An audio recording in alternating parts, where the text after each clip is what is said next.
Therefore, the company decided to replace the vapor lock mechanism itself and fix this problem for all other customers too, who did not verbalize or articulate their problem as graphically as this customer did. Help, my car is allergic to vanilla ice cream. While that explains what was happening, I think Irshad also mentioned that the orientation of getting to the root cause, understanding it from the customer's perspective. So design thinking in its essence, even though this term, to my knowledge, design thinking as a terminology was made very, very popular only with the emergence of Apple as a company. It is considered probably the foremost organization that has implemented design thinking. And IDEO, which is the world's most leading design thinking consultancy, IDEO. We find several case studies of IDEO also on YouTube. Companies like IKEA. So all of this really goes back to the late 1980s and early 90s. Probably when the earliest origins of design thinking as an approach and terminology took root. But as an orientation and mindset, it existed much earlier. And this example of General Motors, which is customer centricity, is at the heart of design thinking. That's where we are starting with. This is our very first session on design thinking module. And I thought all of us would like to remind ourselves about why are we even attending this module, because customer-centric approach to strategy formulation and execution is what we are once again unlearning to some extent and relearning. How can we have a more customer-centric approach and not a company-centric approach in formulating and implementing strategies, which is possible to adopt if we become more and more of design thinkers, because design thinking at its heart has customer centricity. Let me move on and take you to a very different modern day scenario. Something you are seeing here is a railway track. Do you notice something unusual about this railway track? There is a long tail in between. Yeah. Okay. The apparatus you see that is there in the middle of the track is unusual, right? That's a cogwheel track. What you are seeing is a cogwheel track.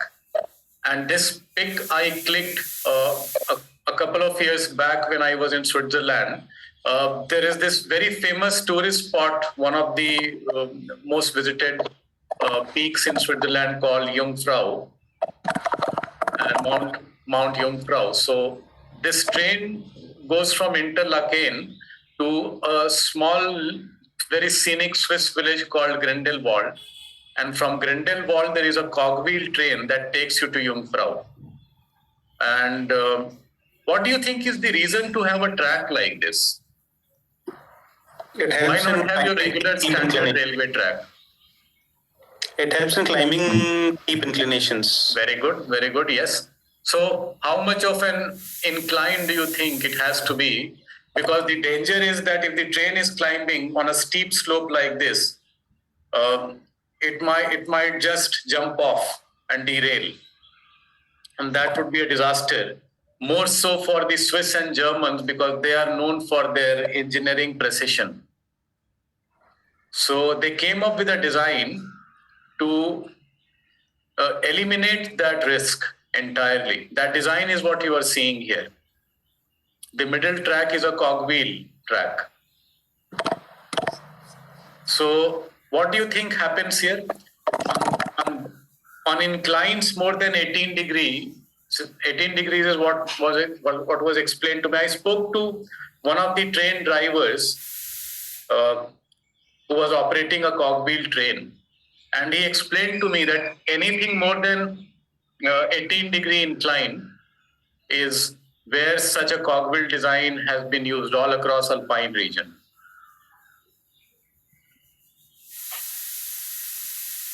So how do you think this works?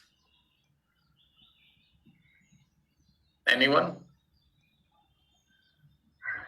It must be like a pulley, which is so on the higher end you might be having a machine which is cranking and pulling the train up probably. Okay. It's like a gear mechanism. Okay. It is an anti-lock which works only in one direction. Okay. So the peg or the something else might be present in between the train, bottom of the train. Very good. Very good. Yes. Have you seen something like this, Chalesh, or are you a mechanical engineer? No, I am electrical engineer, but I am. Okay. But you are familiar with such. Yeah. Yes. So you were talking about the bottom of the train or the coaches, right? Yes.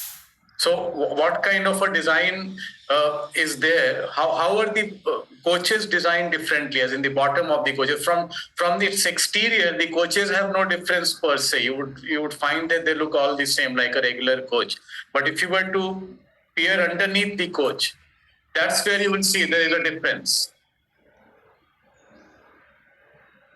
Correct. There's basically a third wheel there, which clamps onto or creates a locking mechanism with the cogwheel track that you are seeing. There is a locking that happens, and as the train moves up, the entire coach grips onto the track. Almost like, in India, that Fevicol ka jod tutega nahi, almost like that Fevicol ka jod tutega nahi. It grips to the track and the train moves up safely. Yeah, again, cogwheel is like a wheel with teeth. Yeah. So it can hold. That's how it can hold on to the. Yes. Right. Now, this mechanism takes you here. That is Mount Jungfrau that you see there. This is a Swiss village, alpine village. From here, you climb up. Lauterbrunnen and Grindelwald, those are the two routes through which you go to Jungfrau, and both the routes, Lauterbrunnen and Grindelwald. So from Interlaken, you either go to Lauterbrunnen or you go to Grindelwald, and from there, the cogwheel train takes over and it takes you up and up. Now, this standard cogwheel design can operate up to about 38-40 degree incline, but they faced a bigger challenge. What you are looking at now is close to almost a 45 degree incline, as you can see. I mean, it looks surreal to see a train coach climbing up at that altitude. See how steep the slope is. So this cogwheel design we saw here is an engineering marvel going back to the, and it has worked perfectly till now. But that cogwheel design won't work on this incline. So now you need to come up with a different design. What would you do now? And then a Swiss-French engineer, Edward Locher, found a solution to this. And the solution was to come up with a different cogwheel design, not the one I showed you earlier. This train that you are seeing here takes you to another mountain. It's a mountain railway pass called Mount Pilatus. Mount Pilatus train track is at this kind of an incline you are seeing here, far more steep than the Jungfrau train track. And that cogwheel is not safe enough for this train track. So Edward Locher, he came up with this innovation. Tell me what is different here. I will even show you a video related to this. It is working in both the directions. Yeah. And give the better locking system. Yeah, it's a horizontal locking system, right? Yes. It's not a vertical. You can see the teeth of the cogwheel is not, earlier it was vertical, as you can see here. Here the teeth of the cogwheel is bidirectional and it is horizontal. And exactly this mirror image of what you are seeing here is underneath the coaches at the beginning and at the end. So each coach has a mirror image of this, and that almost grips at both the beginning and end of the coach. And Mount Pilatus rail track even at 42-45 degree incline, you feel safe enough and no shudder. It allows movement in only one direction. It allows movement in only one direction. It will grip and then it will allow the train to move in only one direction. It it will stop it from going backwards. So and obviously at this speed, with this kind of an incline and this mechanism, the train has to really crawl. And you can't get down from the train on this mountain path, but if you could walk with the train. It is like 10 to 12 kilometers per hour kind of. You can do a slight jog and you would still be with the train. It has to literally crawl at this elevation and with this mechanism. So, but yes, of course, it is bulletproof, safe enough for you to go up that incline.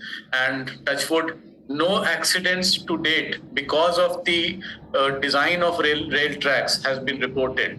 There have been snowfall-related incidents. Routes have been blocked for a few hours, but the track itself, and this innovation is almost 150, 160 years old. And this engineering marvel has stood the test of time, just not here, but across the globe. It started in the Swiss Alpine region, and across the globe, same cogwheel design has been adopted for inclines more than 18 degree, the standard cogwheel design here. And for more than 40 degree, which is what very few railway mountain passes in the world are at more than 40 degree. Like Mount Pilatus, very few globally. I'm not aware of anything beyond the Swiss-Italian region. But that's where this Edward Loescher innovation that you are looking at. I will just show you a quick video on it for us to get a glimpse into, like a physical glimpse into how it works.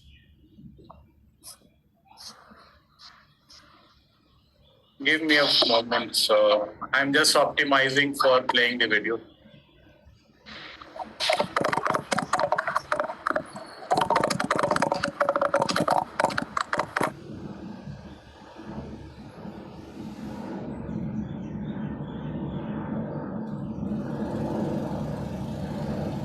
Once I play, you can let me know if the audio and video both are working fine.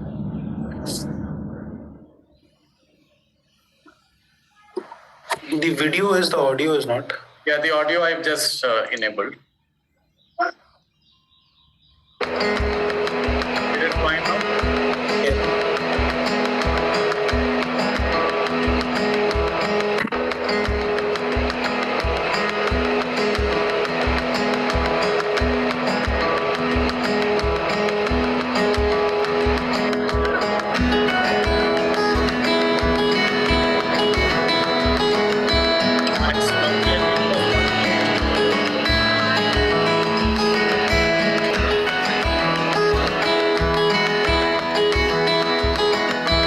Pilatus Railway was opened in 1889.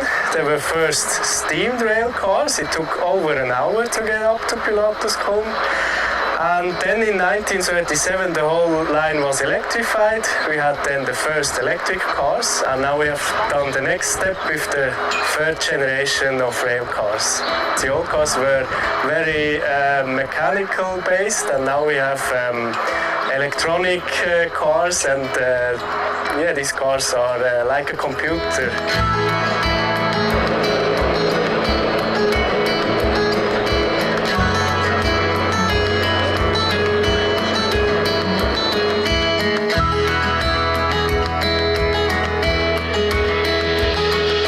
Sustainability and above all energy efficiency is a key driver for us to develop solutions.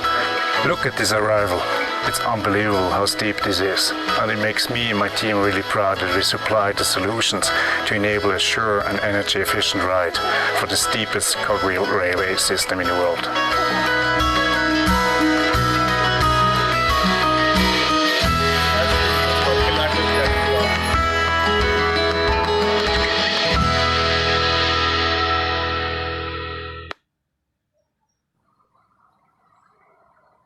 Now, I go back to the question, what does it take for individuals and companies to come up with a solution like that? What kind of a thinking approach and problem-solving approach does it take for you to come up with a solution that is as out of the box, but yet looks almost 150 years down the line?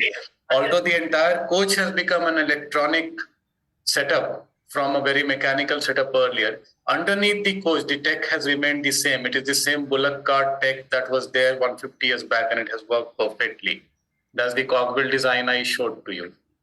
So responses, how do you think someone like Edward Locher, there must be some process and methodology to it. And that's what we are aiming to learn in design thinking module. As a problem solving approach, opportunities, challenges, how do we approach them, and how do we bake that into our strategic formulation and implementation methodology. Yes, open to you.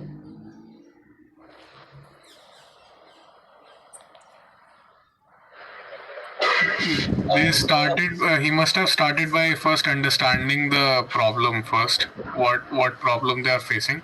Okay. And then by simulating different kind of mechanism, he found out a solution in the scenario. Okay, so Ayush, you are saying that identifying and defining the problem is where it begins. Field analysis. Problem. Yeah, everything starts with the problem. There should be a problem. You need to understand it, and then you have to have a holistic understanding of the whole thing. Then whatever we are planning should be centered. It should be customer centric or user centric. And any plan we have, it should be iterative in process. You cannot have a first day, you cannot have the complete solution. It should be iterative process. So that's how the approach should be. Okay, all right. The chain of events that needs to happen. All right. What else? Like it's mentioned, that first is to identify the problem. Second is understanding why that problem is happening, getting the answer to why exactly is it incurring, and then going towards the thought of what all options and resources are available to overcome that particular why exactly that particular apparatus is failing. Okay. All right. Then heading towards building something or prototyping it into something which is going to work, test it, and then see what is the feedback that comes out of it. Very good, Siddharth. So you used a technical term, prototype. Any hands-on experience there? So yes, I've been working in the current organization designing various products. So this wonderful. Okay. Quite frequently. Very nice. So I think many of you already have experience in this kind of thinking and implementation approach. And we will be leveraging that experience in our module as well. I encourage you to bring in that anecdotes and learnings into our session. Yes, Surya, go ahead. What I see in this particular case is to understand what is the thing that doesn't work in the current system. That's where one could start with, and understand what disciplines have to be brought in the learning to arrive at something, because the physics back then for a basic cogwheel train didn't work, right? And where one would start is what's missing or what could add on to the methodology that we previously followed, and then build something around it as an iterative process. All right, very well. Yes, which brings me very briefly. I will take a quick detour and take you through. So far, I have deliberately not introduced myself in a formal way. So you would notice, for the purpose of this module, I would rather refer to myself as a cogwheel practitioner. You would see I have overall 22 years of industry experience.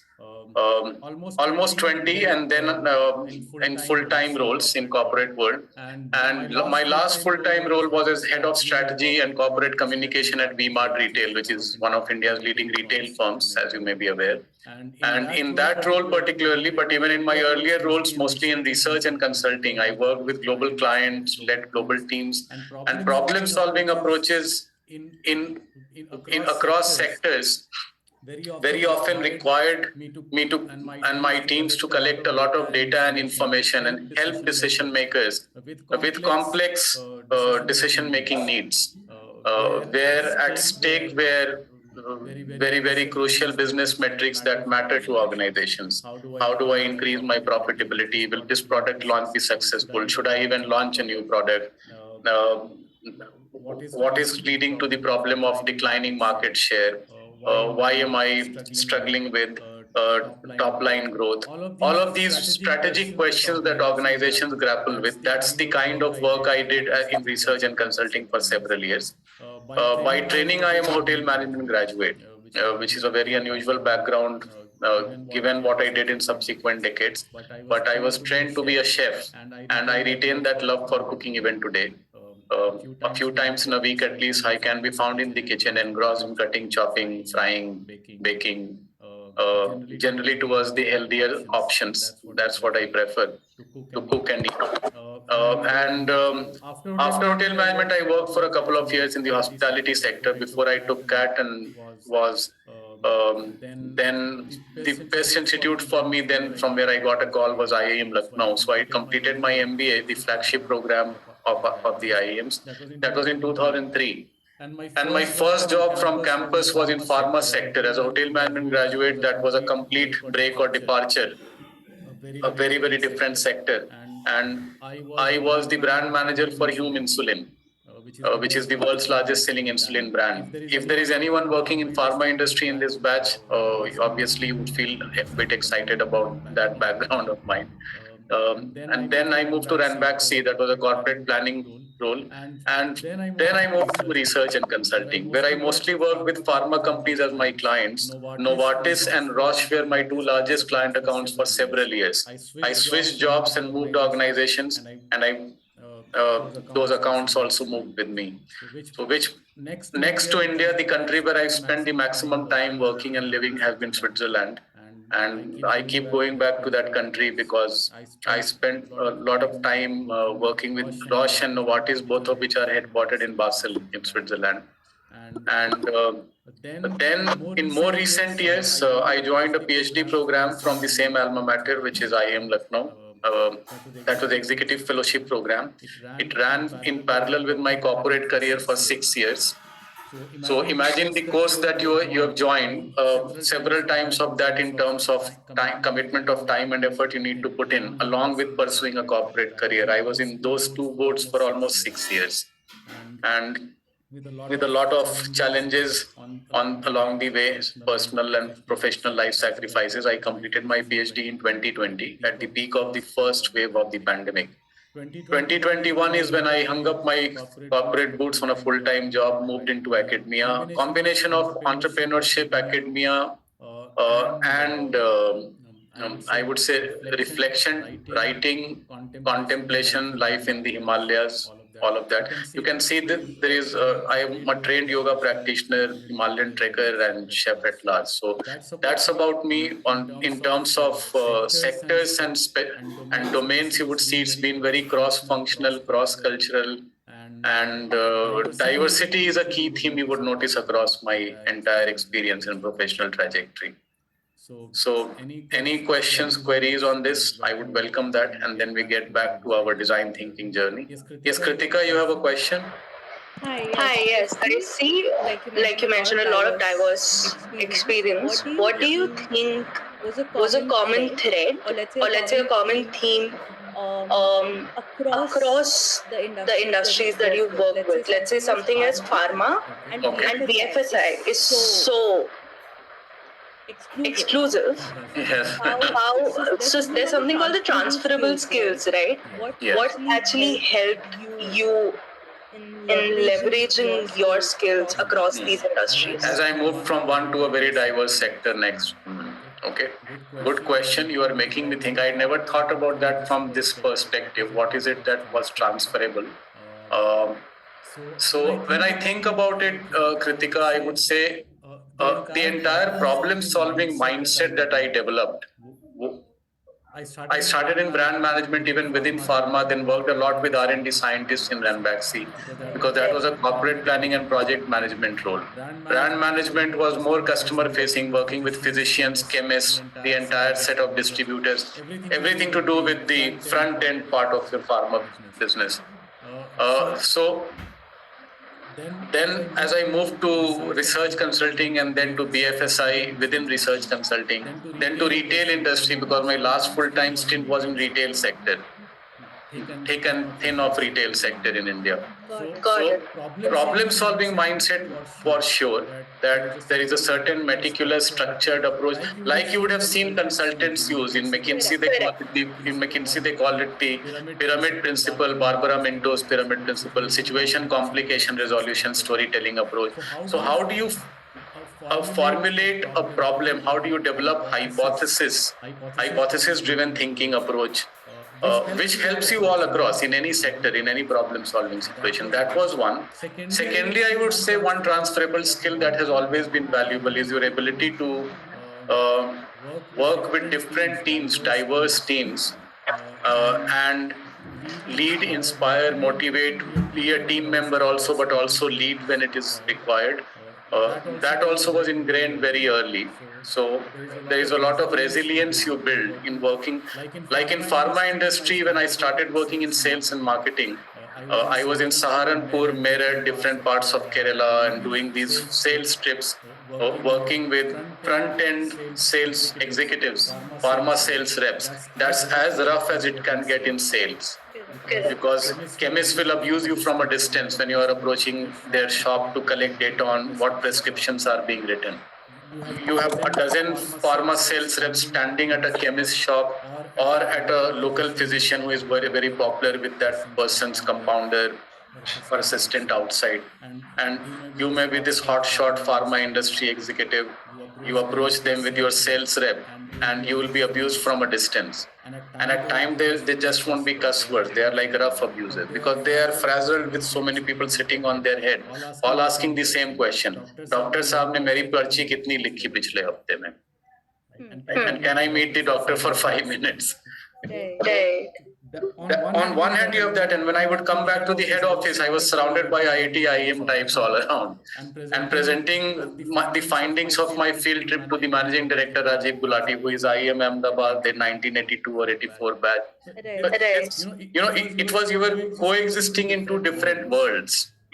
There were different worlds in which you learn to exist. There is this very suave, sophisticated setup, and then you go out in the field, you roll up your sleeves. So those of you who have worked in hardcore field sales roles, and you also operate from head office, you would identify with what I am saying. So this ability to switch or transition effortlessly from one world to the next, and do so without getting this some sort of a shock to your system built over the years. And that really helped. Because I think as a senior executive, we can't be cut off from the reality sitting in our ivory tower. We can't be cut off from the reality of where our customers are. Right. So whatever filthy, dirty reality that is, like a buffalo tail would come and graze your face in Saharanpur or Meerut. You have to go through that as well.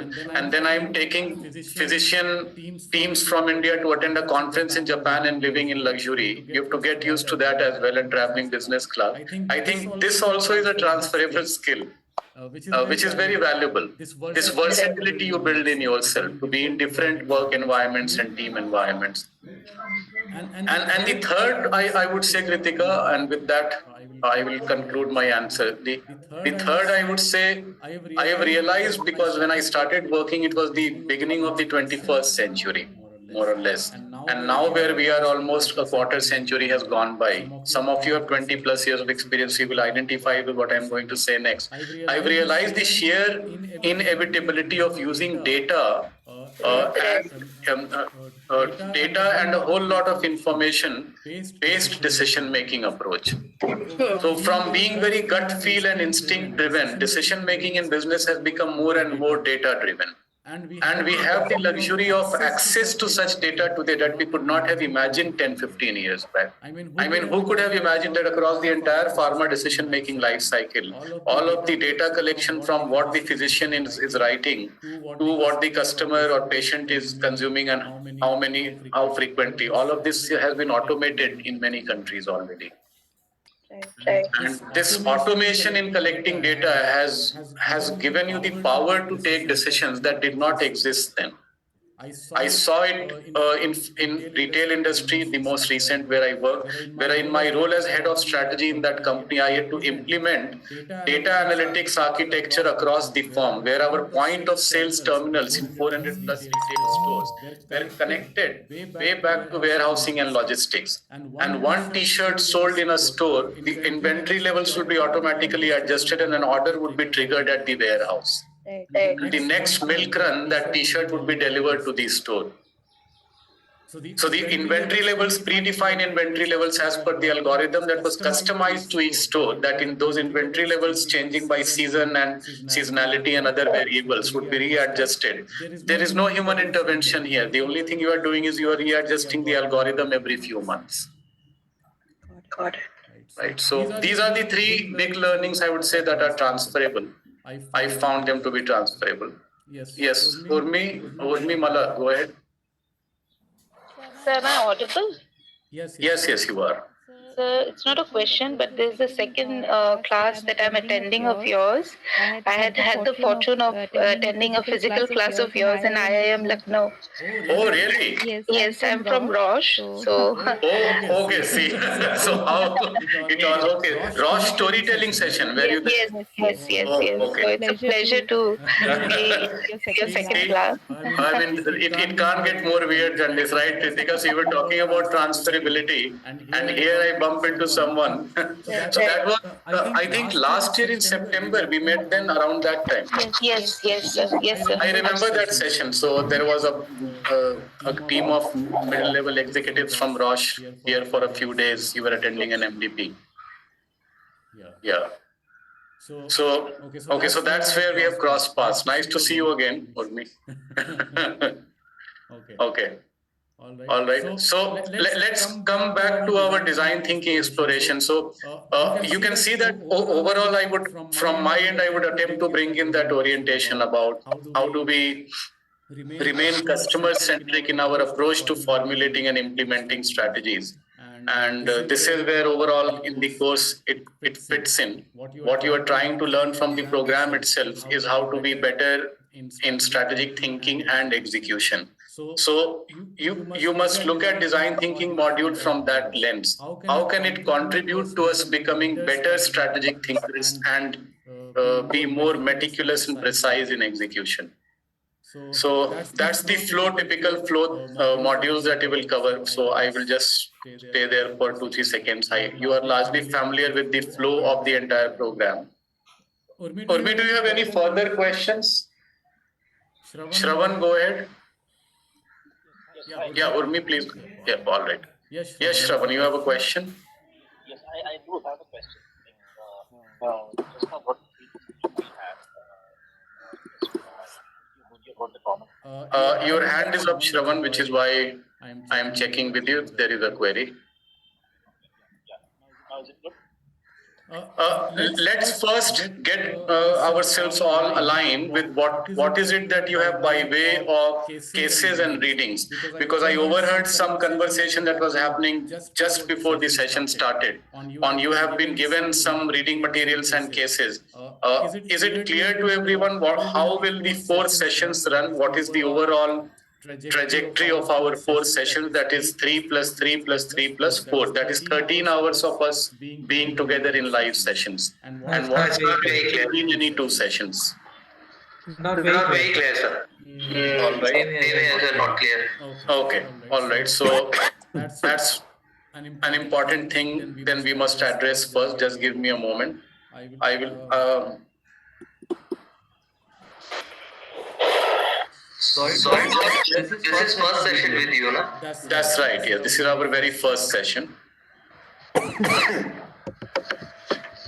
And I am now sharing with you on screen the understanding I have with the HeroWire team on how our sessions are structured and how will it run for your batch. So this also includes some mapping of the pre-reads and articles and cases that have been shared, or caselets that have been shared with you. So session 1 is introducing design thinking methodology and process. There are 2 articles here you would have been given. There is Nike Aaron Cooper and article 2 on heat wave insurance. Yes. So you have those 2 articles? Yes. Very well. Shall I also assume that you have gone through, even if cursorily, through those articles? Yes. Yes. Very well.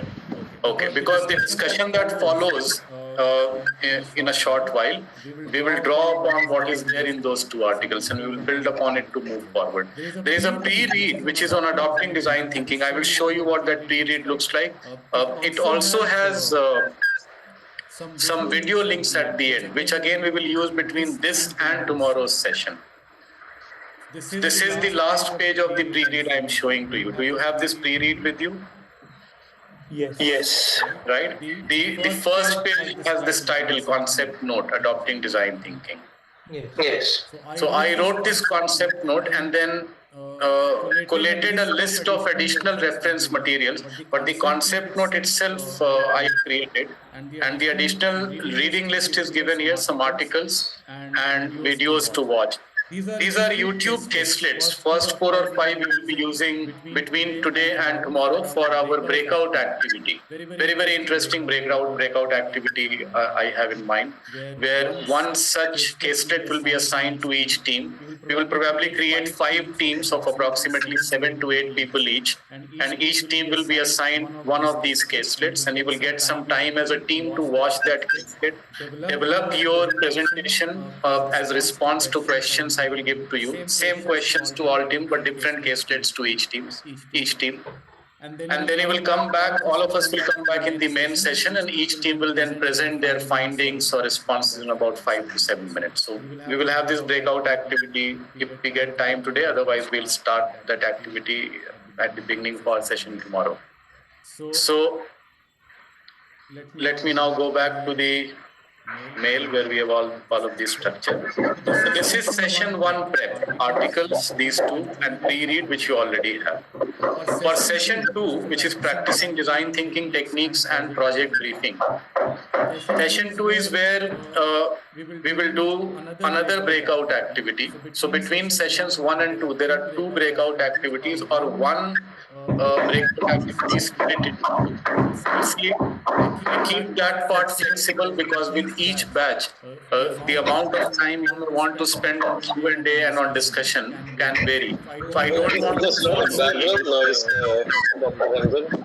I think people who are not speaking should go on mute. Sorry, say that again. There's a lot of background noise. I think people who are not speaking are not on Just a mute. moment. Yeah, even I noticed that. Let me see. Yeah, it is actually disturbing the class. Just a moment.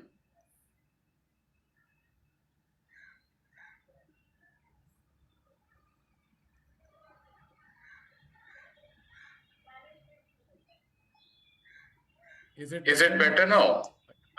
Yeah, I think someone else is unmuted. That's when the noise was. We would request everybody please go on mute. Yeah, all right. Okay. So session 2, we will have another design thinking breakout activity, which can be in continuation of session 1, or it can be a separate design thinking breakout activity. You don't have to, apart from the 3 things already given to you, you don't have to do any prep work for session 2, which is tomorrow's session. We will spend about 30 odd minutes in session 2, that is scheduled tomorrow, discussing the group project or the action learning project that we have planned, for which we will create 20 groups of 2 people each, approximately 2. So we are doing this as a dyadic exercise. 2 people, 1 pair will pick a topic of your choice ideally from your professional role or situation, and to that topic or context, you will apply one of the design thinking techniques.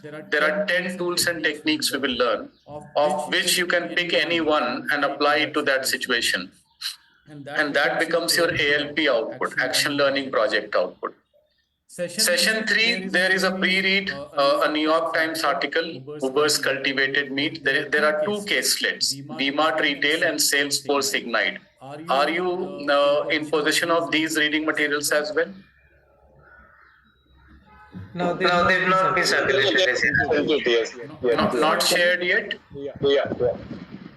So they will be, because session 3 will happen next weekend, so they will be shared subsequently, I believe. LMS module. Okay. So that is for session 3. There are 2 pre-reads. It's a short article and 2 caselets and 1 pre-read. The caselets that you see here, VMart Retail and Salesforce Ignite, that will become the foundation for our breakout activity and class discussion in session 3, where we will look at the tools and techniques I have introduced you to in session 2. We will look at how do we apply it to these 2 caselets or a strategic decision-making situation. And this is where I will take you through the VMart Retail caselet, because I have lived and led that design thinking project. So it was a customer persona creation and implementation exercise, customer journey mapping, persona creation, and one of the renowned consulting firms, Bain Consulting, was helping us on that project. So I will take you through that lived experience where, along with a partner from Bain, I was leading that project in VMart. And session 3 is also where I will take you through action learning project guidelines.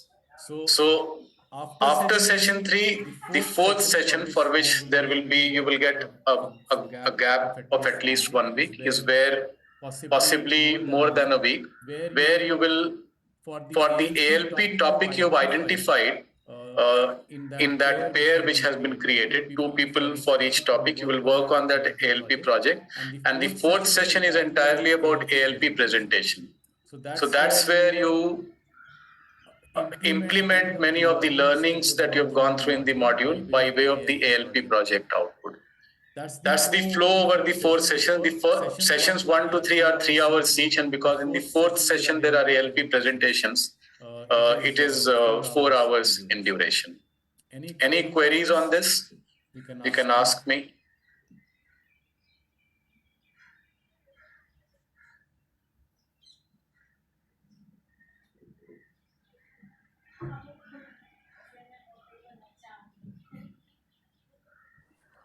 Is this clear to everyone? If I asked you to play it back to me, would you be able to do it without looking at that screen again?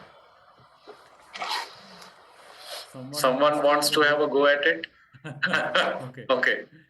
Piyush has given a thumbs up. So is that on behalf of the entire group then? I don't know about the others, but I'll tell you, this one we'll have our first group activity, maybe continuation to the second one, and then these two pre-reads that we've got sufficient for day 1 and day 2. Day 3 you will give us firstly introduction to the ALP, and then we will work on the ALP. After that, in the 4th session is going to be presentation of that ALP. That's what I have understood. Wonderful, Piyush. I couldn't have put it more succinctly and better than that.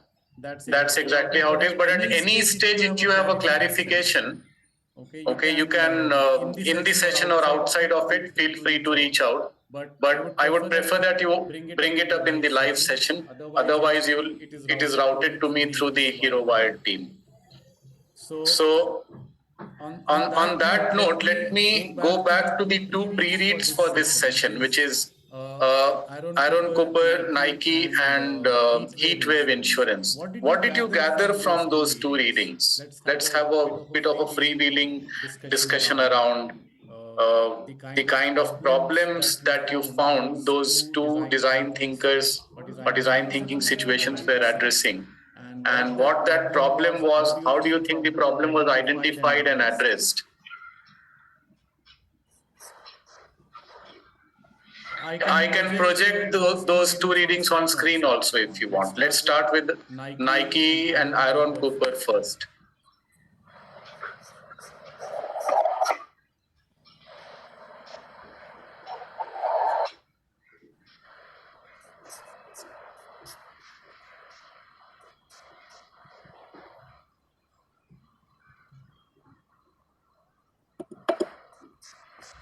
So I'll take a crack at it first. Yeah, go ahead. So in that, what I had understood, I could see was first he emphasized more on understanding various pain points that the users were talking about. And then he conducted a lot of interviews and real world testings with the runners and basketball players to actually understand what exactly is it that they desire. And post which he went into identifying core problems such as foot fatigue or grip issues or breathability. So these were things which were mentioned in the article as well. And whatever was the real user challenge, that is what he was more emphasizing upon rather than taking assumptions that this is what they would be requiring. And then based on that, he created multiple prototypes, and he had a continuous feedback which he took from the users to further redefine his designs. Anyone wants to add to that? I'd just like to add that I think after working everywhere, when he came to India and he saw people playing barefoot and probably thinking that these shoes they come in a particular shape, they are all of same shape. They don't. So he actually identified the problem of people in India, and he wants to now design shoes for the shape of the way our feet are, the people who are playing barefoot, to design the shoes for them. That's one problem. Okay. So the kind of approach he took to arrive at the realization or insight that this is what would work in India, how do you think that process, is that process replicable? Yes, Irshad, go ahead. Yeah, first of all, he understood the problem. Like I mentioned earlier, even everything starts with the problem. So he understood the problem. Then he sees things from a customer perspective, the user perspective. Then based on the user needs, he is innovating, he's trying to innovate something. And as Piyush was mentioning, that in Indians we have wide feet. So he was looking at something wide and designing a shoe which is got a wide wide body shoe. And then cost is one other factor which he is closely looking into, because Nike, it sells in, if you see from Indians rupees perspective, it sells in thousands, but he knows that Indians cannot afford that much amount of money. So that again is looking at how you can fit into address a customer problem with within a budget. So that again is something which you need to see, because at the end of the day, the problem, there is a problem and you have a solution, but the solution should fit into a person's. You have a solution which is worth crores, nobody's going to buy it. So that also again something which he looked into.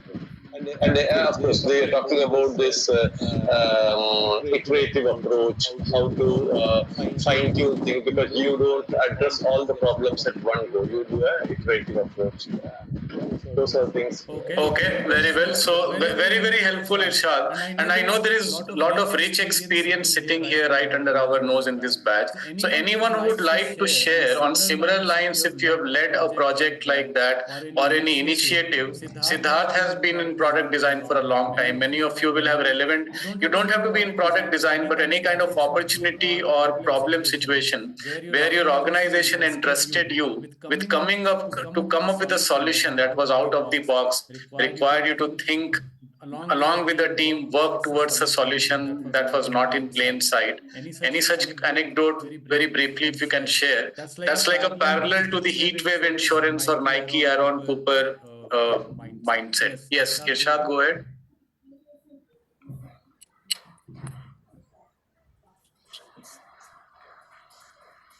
Basically, sorry, it was I didn't lower my hand after that.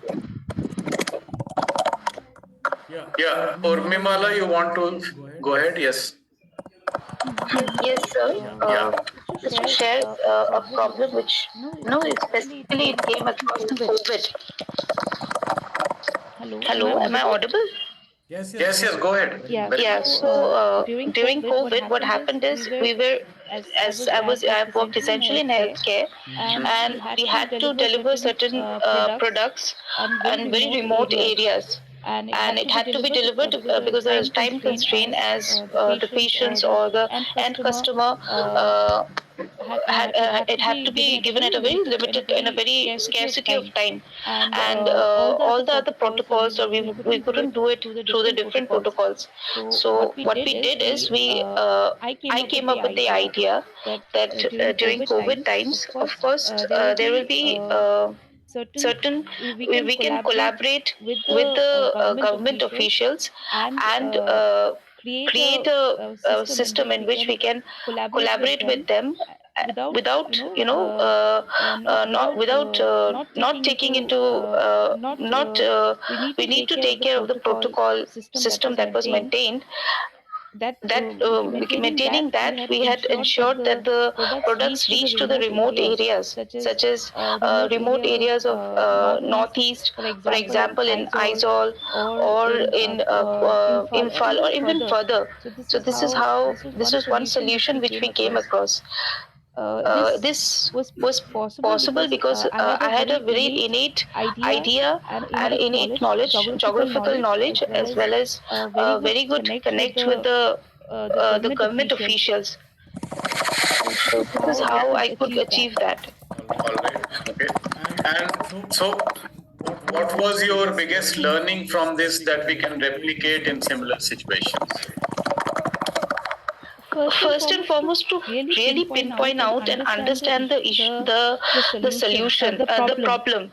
Firstly, secondly, having a very innate knowledge, the grass level knowledge is very important. For my case, I had a very great and impactful knowledge of the region, of the people, of their mindset. Worked through those. I had worked with them, understood, and it took time also. Yeah. So what we are talking about, Urmimala, is that how do we plug ourselves into the customer's context? And one of the techniques we will learn in design thinking as an established approach, qualitative research approach, is called ethnography. And through ethnographic approaches, you are situating yourself in the exact context where the customer is. And that's something which is replicable. It can be applied in different contexts in diverse situations. All right, Shravan, go ahead. Yes. So, Ranjan, Shravan here.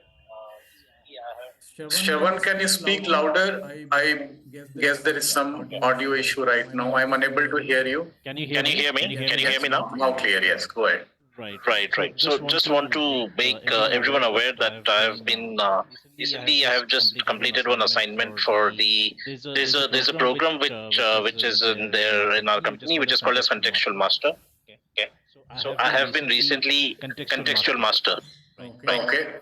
So wherein you have to prove your prowess if you have been there are certain business transformation assignments which we have recently done, out of which my assignment was selected, and I was awarded as the Contextual Master.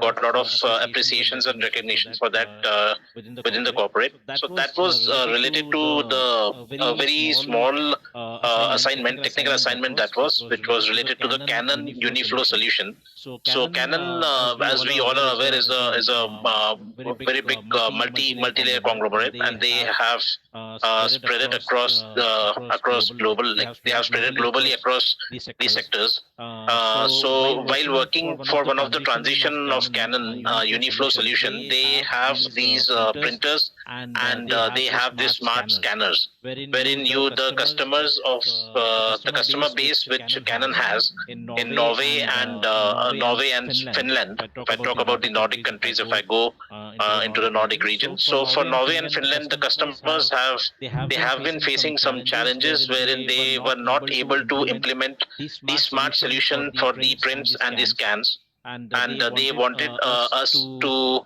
technically think beyond the logic and come up with some innovative ideas, right?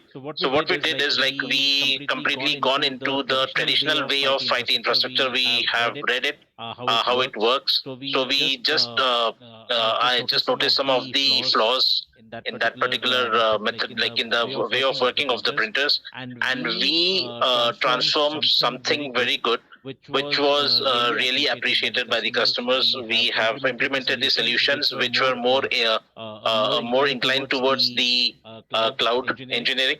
Okay, because cloud was evolving in India at that time, like during the 2018 and 2019, we all were getting learned with the cloud cloud computing, and we were trying to make ourselves adaptive towards it. So I got the opportunity. I've completed the assignment within 3 years of time, and during the C Contextual Master Phase 1, I was awarded with that award. Recently also, I have implemented the .NET framework. Me and my team members, we have implemented the .NET framework across the cloud and AI cloud infrastructure of the corporate for one of our retail clients in Germany, which is Aldi. So twice I have been awarded with Contextual Master. Wonderful. And so, Shravan, one quick question for you. I was listening very intently to these anecdotes you shared, and to me it appeared that it's a very participative exercise, as in your customers are just not recipients or beneficiaries of what you are creating, but they're equally participating with you and collaborating with you in developing the solution that you came up with, right? Yes. So that is right, because our customers were mostly. Can you come closer to the mic, Shravan? Again, I can hear you. I will. Sure. So the customer base which we were dealing with, all the customers base which we have, we dealt with the engineers and the solution architect level people. Okay. So they did not expect us to make the solution very technological oriented, because the customer base they have in their countries are not technical people, right? They are day-to-day people, and they want their tasks to be done in a jiffy or in fraction of seconds, right? But while doing their assignment on technical grounds, it was our duty, because being vendor of our customers, it was our duty to make them explain to design a proper architecture, a workflow, and whatever the latest computing solutions which we could have implemented, let it be cloud, agile methodology, and be it AI. Okay. So AI is like, recently I have been asked to prepare one AI solution from my delivery partner and leadership of the company. And recently my short-term assignment has got selected again in the month of January, and I'm into the middle of it. Thank you. All right. Yes. So I would just what I understood, Ranjan, like to make your customers happy. What is the niche I found? One-line statement, one-liner I would like to say. Yes. To make our customers happy, you have to be a customer first. You have to put yourselves in the customer shoes. That is the whole soul of the story. Yes, absolutely. So that is truly customer centricity in action, as well as you have to collaborate and do it iteratively with users. So the user centricity is key, as well as a collaborative, participative approach, and an iterative approach is also key. It does not happen in the very first version, but you have to go through its own back and forth before you arrive at something that adds value. All right. Okay. So how about heat wave insurance article? What do you recollect? Because that's like a bottom of the pyramid grassroots example as compared to Nike Aaron Cooper, which is still a bit exclusivist. What are the key takeaways from the heat wave insurance article on how something which is economically infeasible to do still becomes feasible if there is a different way to think about it? This article proposes that offer heat wave insurance to the to construction site workers, to those lowest socio-economic strata of society who nobody would touch with a barge pole as an insurance company, because chances that you will make a loss on that insurance are very high. But still, exploring the feasibility of it. So how is that being done? Offering heat wave insurance to casual workers and construction site workers and laborers. Yeah, actually, the idea behind this is to reach out to, as you mentioned, to the lower strata of society, And again here, the way this is different from other things, here they don't have to make a claim by giving a lot of documents or anything like that. It is more because this is based on the temperature. If the temperature crosses 40, they get paid 400 rupees, and if it is crosses 43, they get paid a little bit more higher amount. So maybe they talked about in Ahmedabad it was 43.6, and they all the workers they got paid out almost 18 crores. The advantage here is the way they made the things easier for the end user is that they don't have to submit a lot of papers to get this thing, because this is temperature is a parameter which is available even at the government level and at the authorities level. So it's not, I don't have to go and tell them, okay, today is 43 degrees, so give me money. That is known to everyone. So that way it makes life easier for them. So that is a very different way of looking how we can use a parameter which is commonly available and use that to help the people who are in the lower strata. Okay, all right, wonderful. Very innovative approach. Yes, and it's a clutter breaking but also a risky approach for insurance companies to consider.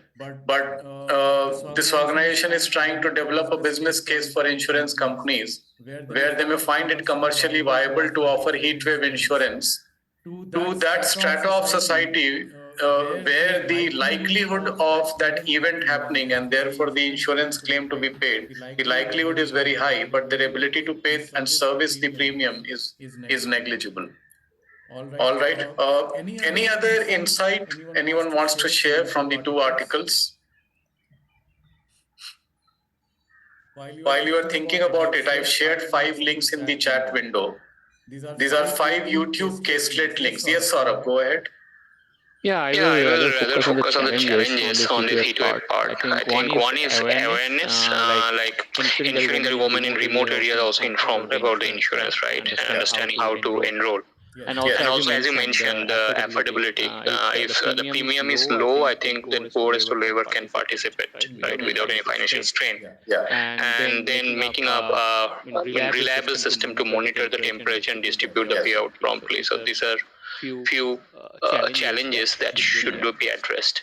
Okay, wonderful. I think what I understood was that there was no insurance premium being paid by the workers. There was some social, the NGO, which was furnishing this premium.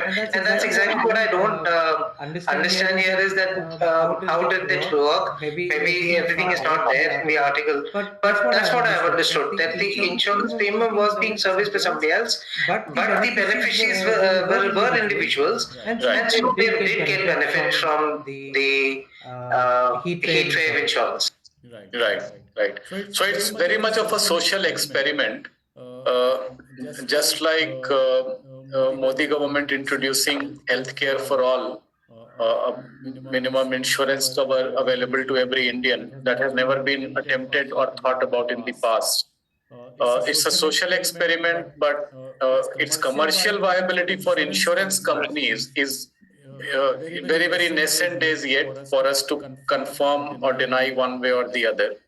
But there are 2 important takeaways from a business standpoint. Imagine you were working in one such insurance company in a senior role, and you took a proposal like this to the senior most leadership saying we want to create a product around heat wave insurance.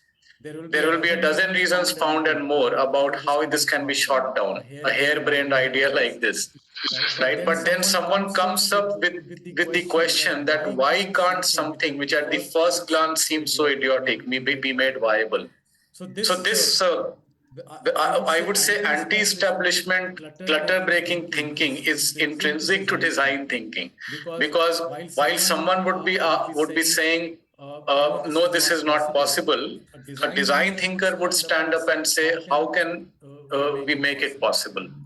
Exploring the possibilities where something looks impossible is a key hallmark. So if you want to be a design thinker, be it in strategy formulation, execution, product design, or any other aspect of decision making, the first and foremost mindset we have to create is to be ready to explore possibilities and not downright deny or rule out that this can't happen. And there is a structured 4-step approach I will introduce to you, the design thinking process and approach. But after this breakout activity, for which I shared the links in the chat window, there are 5 video caselet links I have shared. The duration for each you would see is between 4 minutes to 6 minutes. And there are 5 teams I have created, 5 breakout groups. And in that sequence, I can read out the team member names and then I will share the notification for you to join the breakout room. Just give me a moment.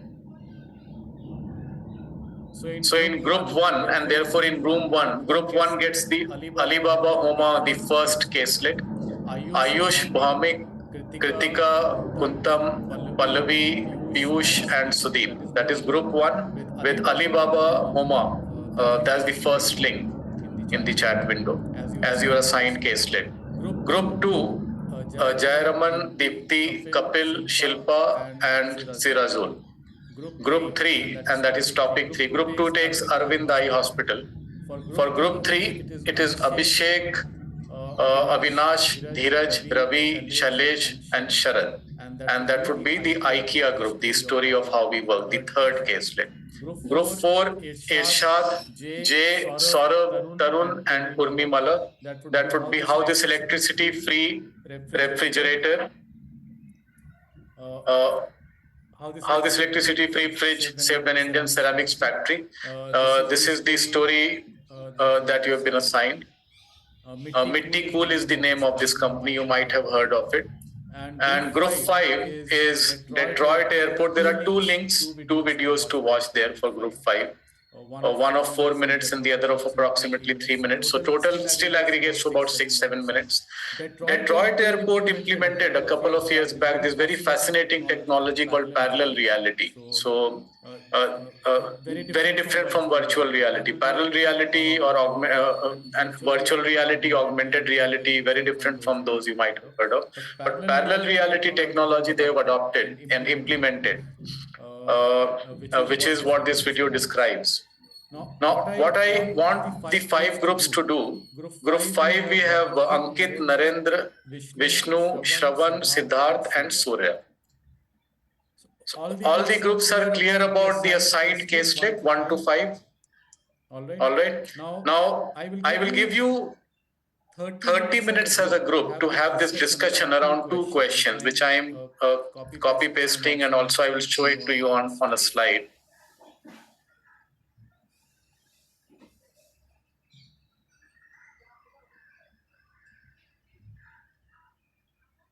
Just give me a moment.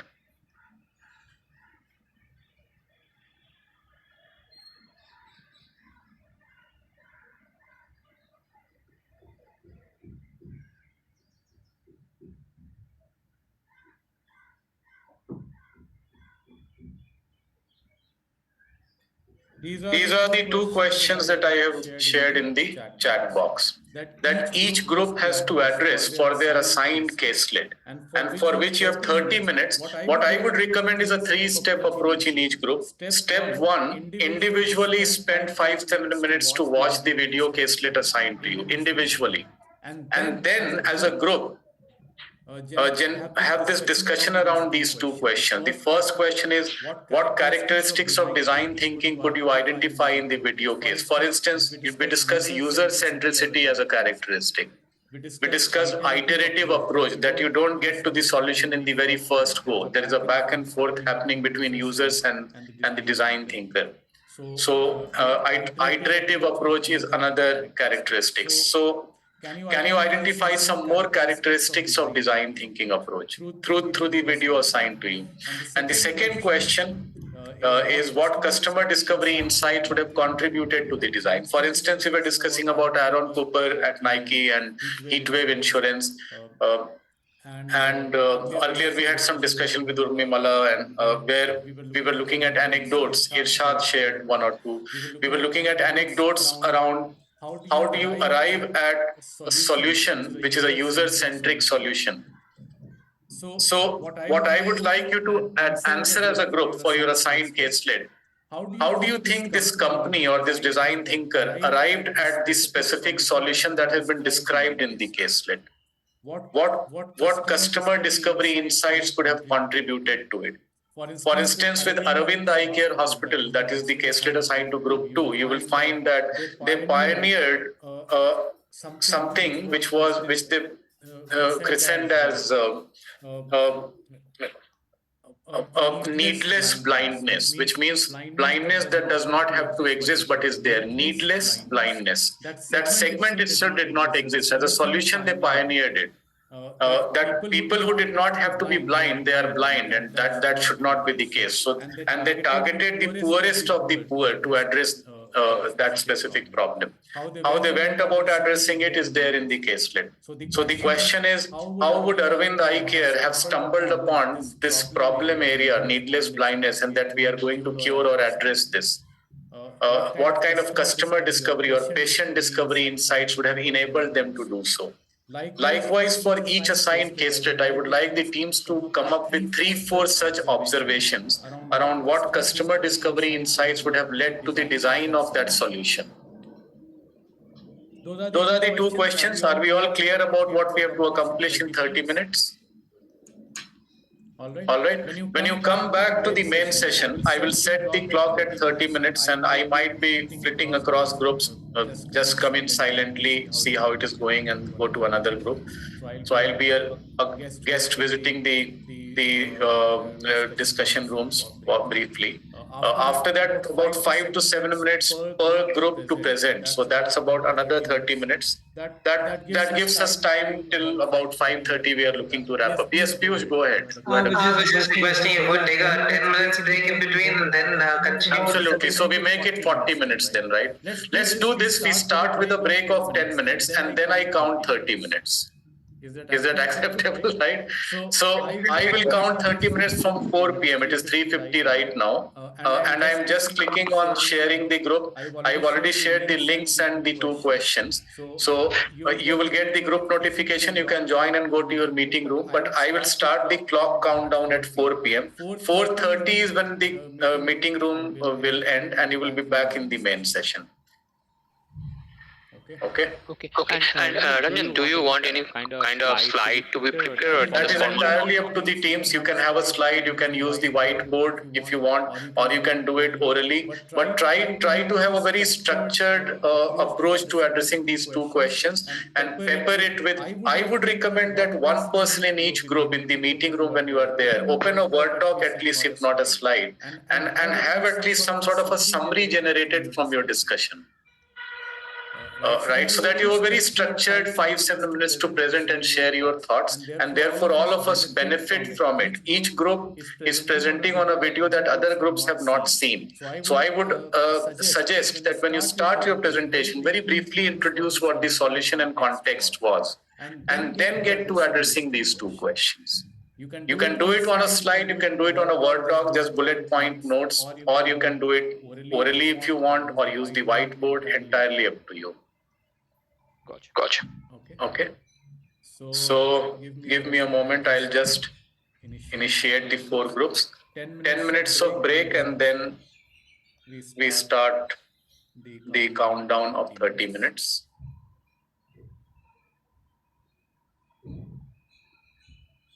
Okay, I'm opening all the rooms. You can join your respective rooms.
Everybody can hear us clear. That would be better. Just use it. Is everybody able to hear me? Shall I continue? Yes. Please. So this is about the physical stores, Hema stores, or we would say more like grocery stores which are there in China, started by Alibaba. So they've got everything that you need, and with this background, I'll just quickly cover what all are the answers to what all are the questions that were given to us. What were the characteristics of design thinking? Could you identify in the video case? Specific example. The specific example, first of all, is understanding the customer, the user-centric approach and customer-centric approach. Firstly, so what was the convenience? What is convenient to the customer? For example, what is the problem? One is that the customer does not want to stand in queues. People want convenient of buying. So few things here. One was that freshness. So what they did was they got everything in one store. First they made some physical store. They started with one and then they expanded to 40, aim to expand to another 2,000 stores. They had everything in the store. They digitized everything. And as a result, if somebody went to the store, they could see the details of what were the ingredients of that store, of that particular item, and where was it sourced from. So this was a fresh details of freshness of the food, information about the product, ethnographic approach, basically knowing the customer, what were their habits, what are their purchasing habits, preferences, and suggesting them the product as per their requirement. Then the shopping experience became more convenient. Online shopping was also possible. You could order online. The store will deliver it to you in 30 minutes. So real-time integration between the online and offline store. Basically, they only showed you items which were physically available at that point of time, offline. So that is what is integration, real-time integration. Then problem solving through the lens of scalability. Basically, they made it in such a manner that you could have one store or you could have 2,000 stores. They were built on the same model. So the scalability was easier. Recommendation unique to customer, like I just said, because they track your buying habits and they track your purchasing habits, rather your ordering habits.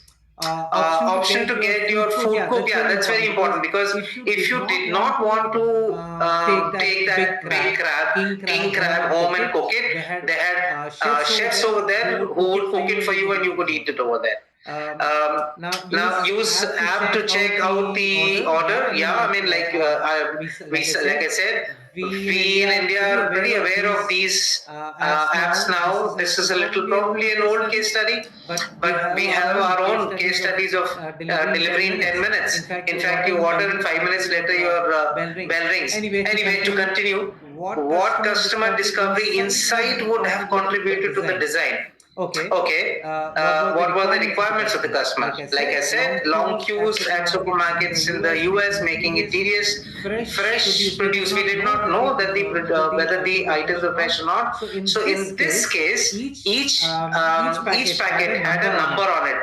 That means the date was brought to the store. For example, number 3, number 2, number 4 for the day of the week. And you could check the ingredients and from where it was procured, offering transparency through ingredient sharing and information about the produce and its source. Availability of store chef, I just covered that. Personalized recommendations because of data available. And lastly, but not the least, facilitates online shopping through the app, making sure that the app is connected to the store. I think innovation, one thing that was left was they had conveyor belts on the roof or ceiling of the store, and the store representative would take the bags, scan them as per an individual order, fill them, and then they would get packed and sent and delivered within 30 minutes within 3 kilometers of the store. I think I've covered by and large everything else, everything, and anybody else wants to add, kindly go ahead.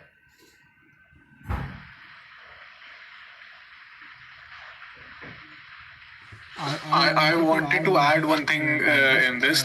In the integrated point, they have also integrated everything at a single place. What they have done is they have integrated your warehousing, your market, your kitchen, your food courts at a single point. If you want to buy online, you will be delivered the product from the same store. If you want to buy it physically, you can visit there and buy it by yourself by watching whatever the freshness is, how fresh the product is. If you want that, you don't want to go and cook it at your home, you can also give it to the chef, the shoe chef there, and you can get it cooked. So they have also integrated everything at one point. It comes under the integrated point.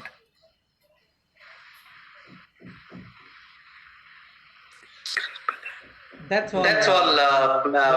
Ranjan, for us. Wonderful. So I think very neatly structured, and you've identified all the relevant points. For the amount of time you had at your disposal, I would say that you were able to identify fundamental customer discovery insights that Alibaba Oma would have focused on.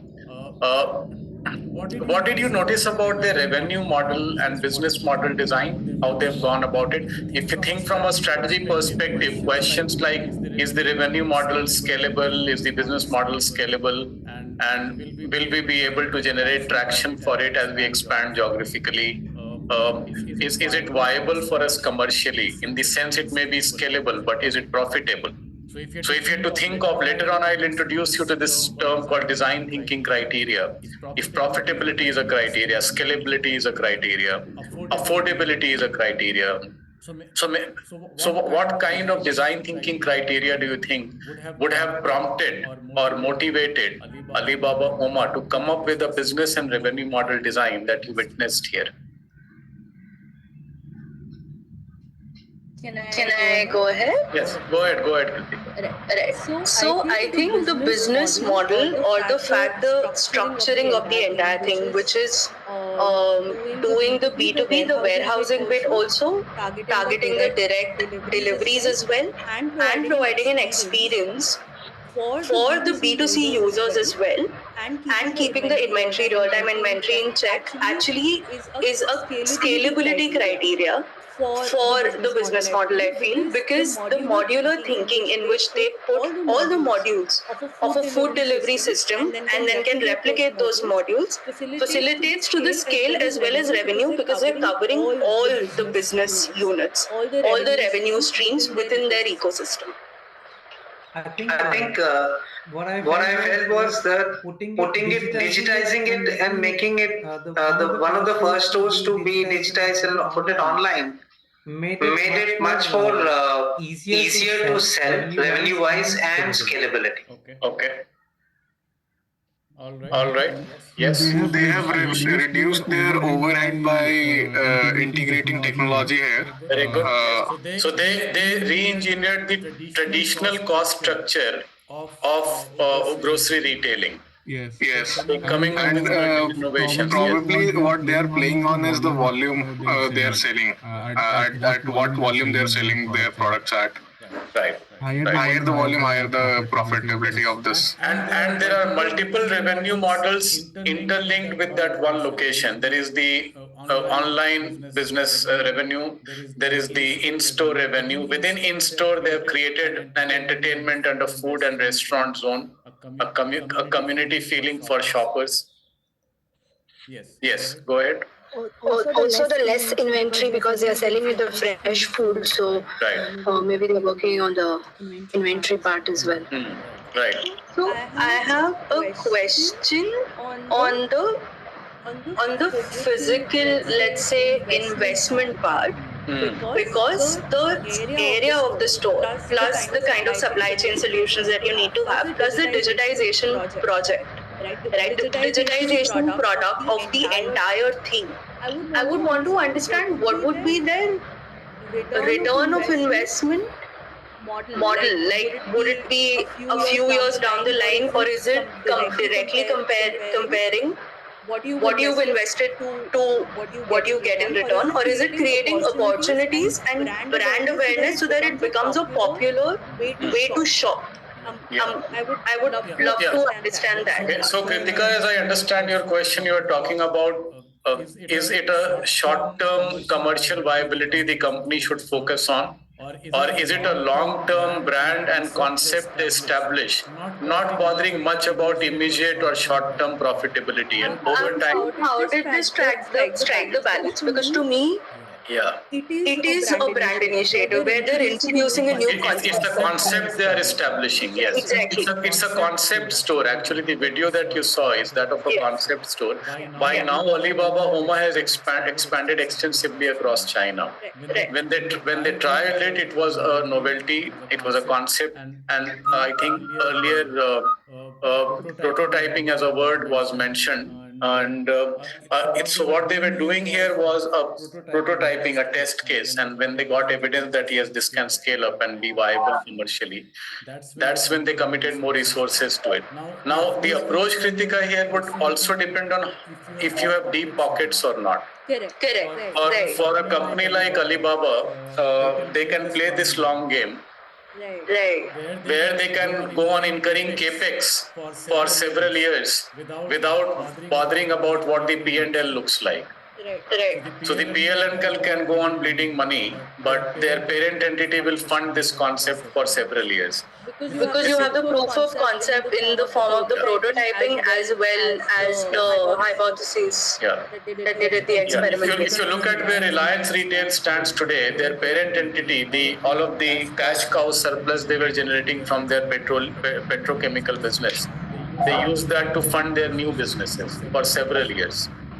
Okay, be it their telecom venture, be it their retail venture, and most recently Reliance Jio. So all of these new age businesses, even financial services now, have been funded for several years at a significant capex. But for a standalone entity, without the deep pockets, it would become difficult to sustain. It isn't commercially viable.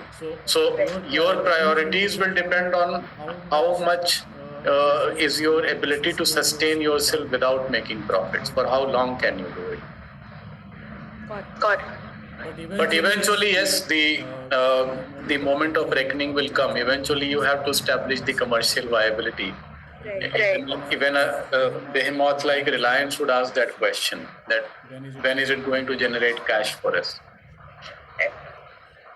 All right. Okay, let's go on to group 2 now. That would be Aravind Eye Care.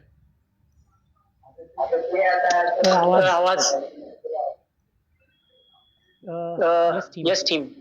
Who is taking lead from group 2? Kapil here. Okay. Yes, Kapil. Go ahead. Yeah. Can I share the screen? Please go ahead. Yes.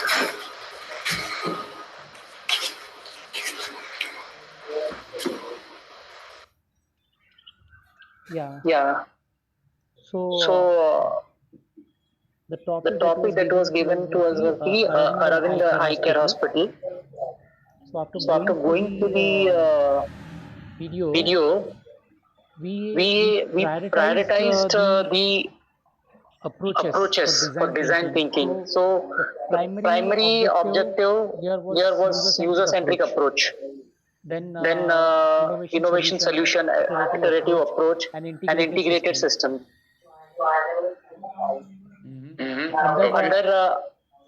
Under user-centric approach, it was affordability, making healthcare accessible to low-income populations.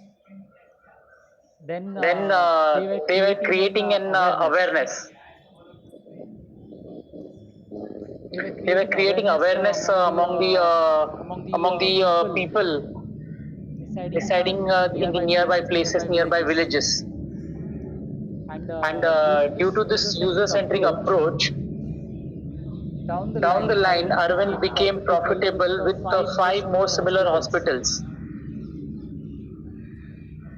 Then they moved to an innovative solution. the cost of intraocular lens, which they had to import from the West, it was around $200. But they made an in-house solution to it and did this streamlining process with cost of that particular lens, taking it down to $4 per lens. Then they also had an iterative approach.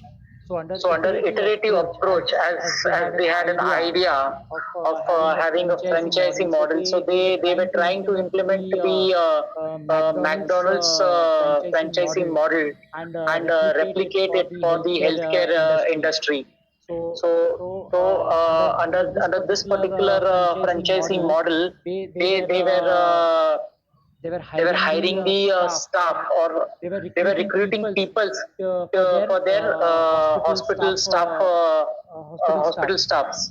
So last approach was the integrated system. So under this, just adding to the iterative approach, they were hiring support staff, training them to assist doctor to increase their efficiency. Then they also had exposure to specialists, providing more patients with access to specialized care. So the Indian average for an ophthalmologist for an operation was around 200 in a year. But the doctors, the specialists at Arvind, they were performing around 2,000 operations per year. So that was a huge number. So our second point was customer discovery insights. So having a user-centric approach.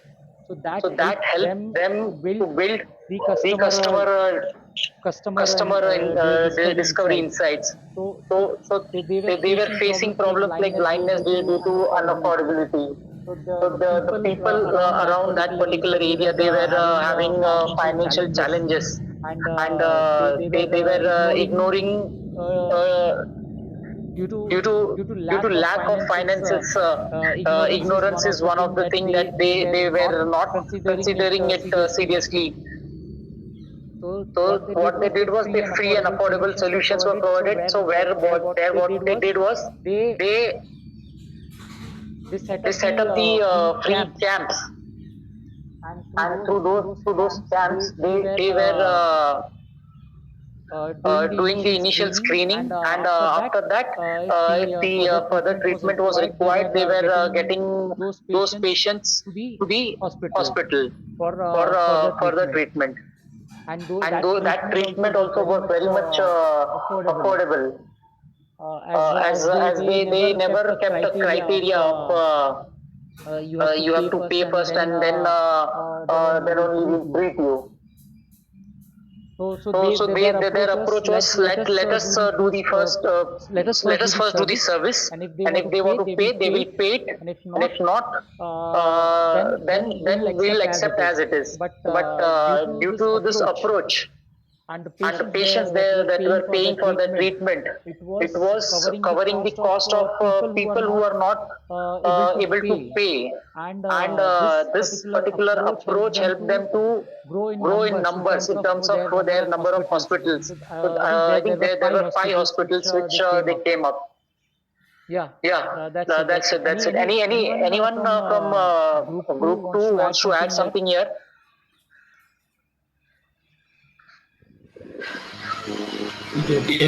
Seed for the thought is mainly the eradication of needless blindness that has made the doctor to think to provide this free solutions to the people who are unaffordable. Okay, what did you note? I have a few questions for the group. What did you notice about how Arvind Eye Care innovated with the cost structure of the solution that they designed to address needless blindness? The odds were heavily stacked against them, right? They wanted to not refuse any patient, even if the patient could not afford the treatment. But that entailed the risk of them slipping into losses, and then it would not be financially viable. From year one onwards, they have been financially self-sustaining. Now, keeping this constraint in mind that they did not want to refuse any patient, they still wanted to be financially self-sustaining. How was that made possible?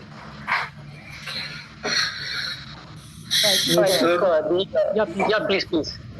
Continue. Yeah, so one is the scalability model that what they adopted. Second is that the product solutions that they have manufactured at a much lower cost. So Treating higher volumes of patients to self-sustain. Economies of scale by having a very high volume or number of patients, yes, which reflects in, let's say, their physicians or their ophthalmologists performing up to 2,000 operations, surgeries in a year, as compared to the national average of around 200, 10 times more. This clearly establishes the economies of scale they have created. What else? And the model that what they adopted, they train people all over the world to produce a similar kind of services. So they have ensured that they recruited some staff who are not professionally skilled, but they were trained. Yeah, so these are women who are being hired or recruited from very underprivileged background. They are staying in remote villages, probably the only breadwinner in their family. And for them, while it creates livelihood opportunities, so in that sense, it's a social service. For such women, getting a respectable livelihood opportunity like this would be a far-fetched dream, but Arvind Eye Care is creating that opportunity. And it also helps them keep their costs low because the paramedic staff is being picked from this trained manpower pool. So their ability to retain also is much higher with this socioeconomic strata they're hiring from. Their manpower costs are much lower. That's another instance of how they have reduced the cost structure. Anything else? There was something around lens, intraocular lens that they have. Yeah. So that we have considered under innovation. Intraocular lens, which were actually usually imported at $200 and plus $220. That they innovated at $4. So that not only brought down the cost structure for them, because this is the technically most complex product they are using, replacing the cataract-ridden lens with this man-made lens. But it also opened up a revenue opportunity for them because now they are exporting to more than 85 countries. Right? Correct. So it creates a very profitable revenue stream for them. All right. So this is akin to making adversity an opportunity.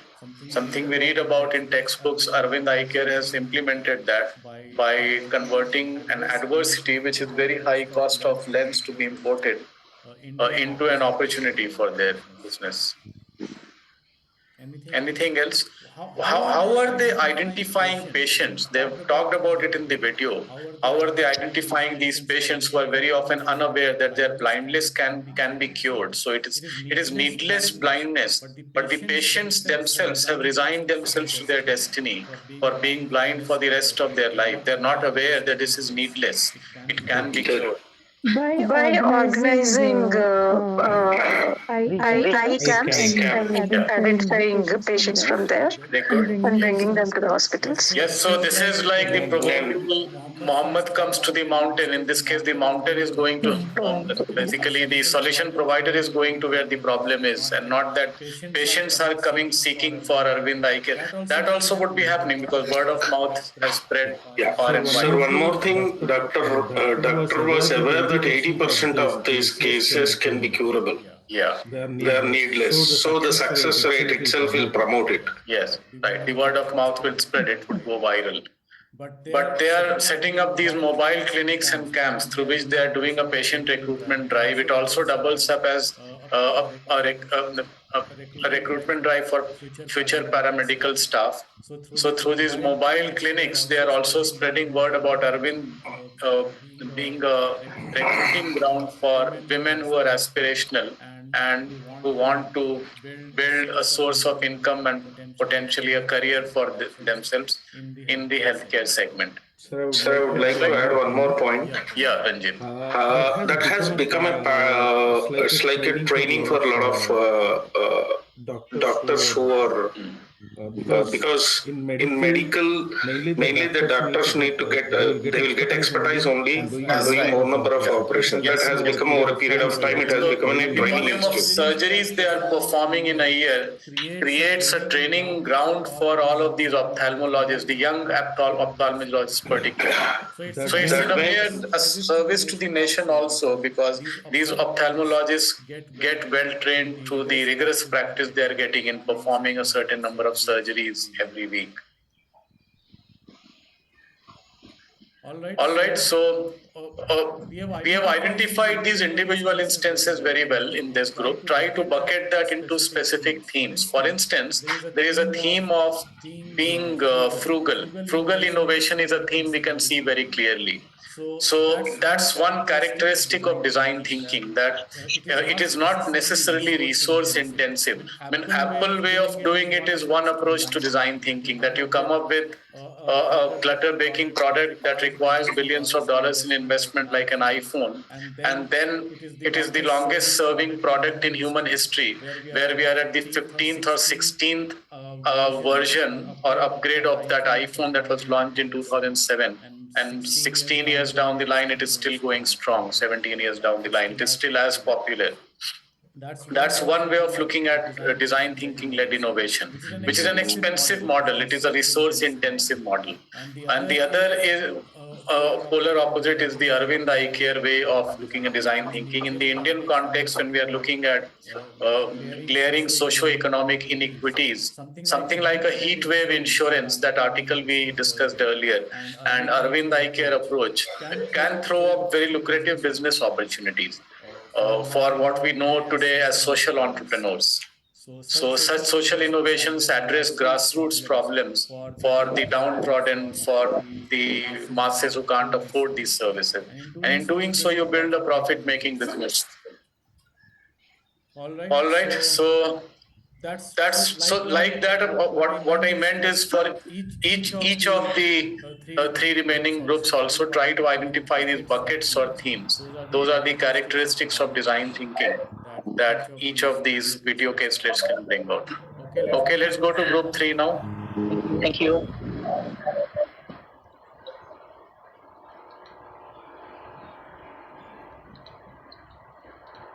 I'll share my screen. Is the screen visible to all? Yes. Yes. Yep. Can I go ahead? Yes. Saraswati, please. Okay, sure. So we were given the case study on the IKEA. So the case study talked about how the IKEA, which is a foundation-owned organization, talked about preparing a vision for better home furnishing for millions across the globe. So the characteristics of design thinking which we could narrate from the case. First, the vision itself starts with the people, which is creating affordable with highest quality products for millions across the globe. And they have their own democratic design principle, which focus on these 5 pillars, which is quality, form, function, sustainability, and price. And these are the 5 pillars against which any product design they are evaluating and then catering to the market. Across the value chain, they do an iterative design process where they're also involving the suppliers to come onto the shop floor, design the products on the shop floor itself, so that any kind of wastages, any cost optimization is looked out, so that any cost optimization opportunities. So, for example, in the case of IKEA, they ship directly to the from manufacturer to the stores, rather than keeping the product at any intermediary warehouse. So by doing that, they are doing this by optimizing the packaging, the space in containers or the trucks in which the goods are going, which eventually leads to a lower cost of fuel, the entire cost, and passing on that value to the customer as a low cost, affordable product to the people.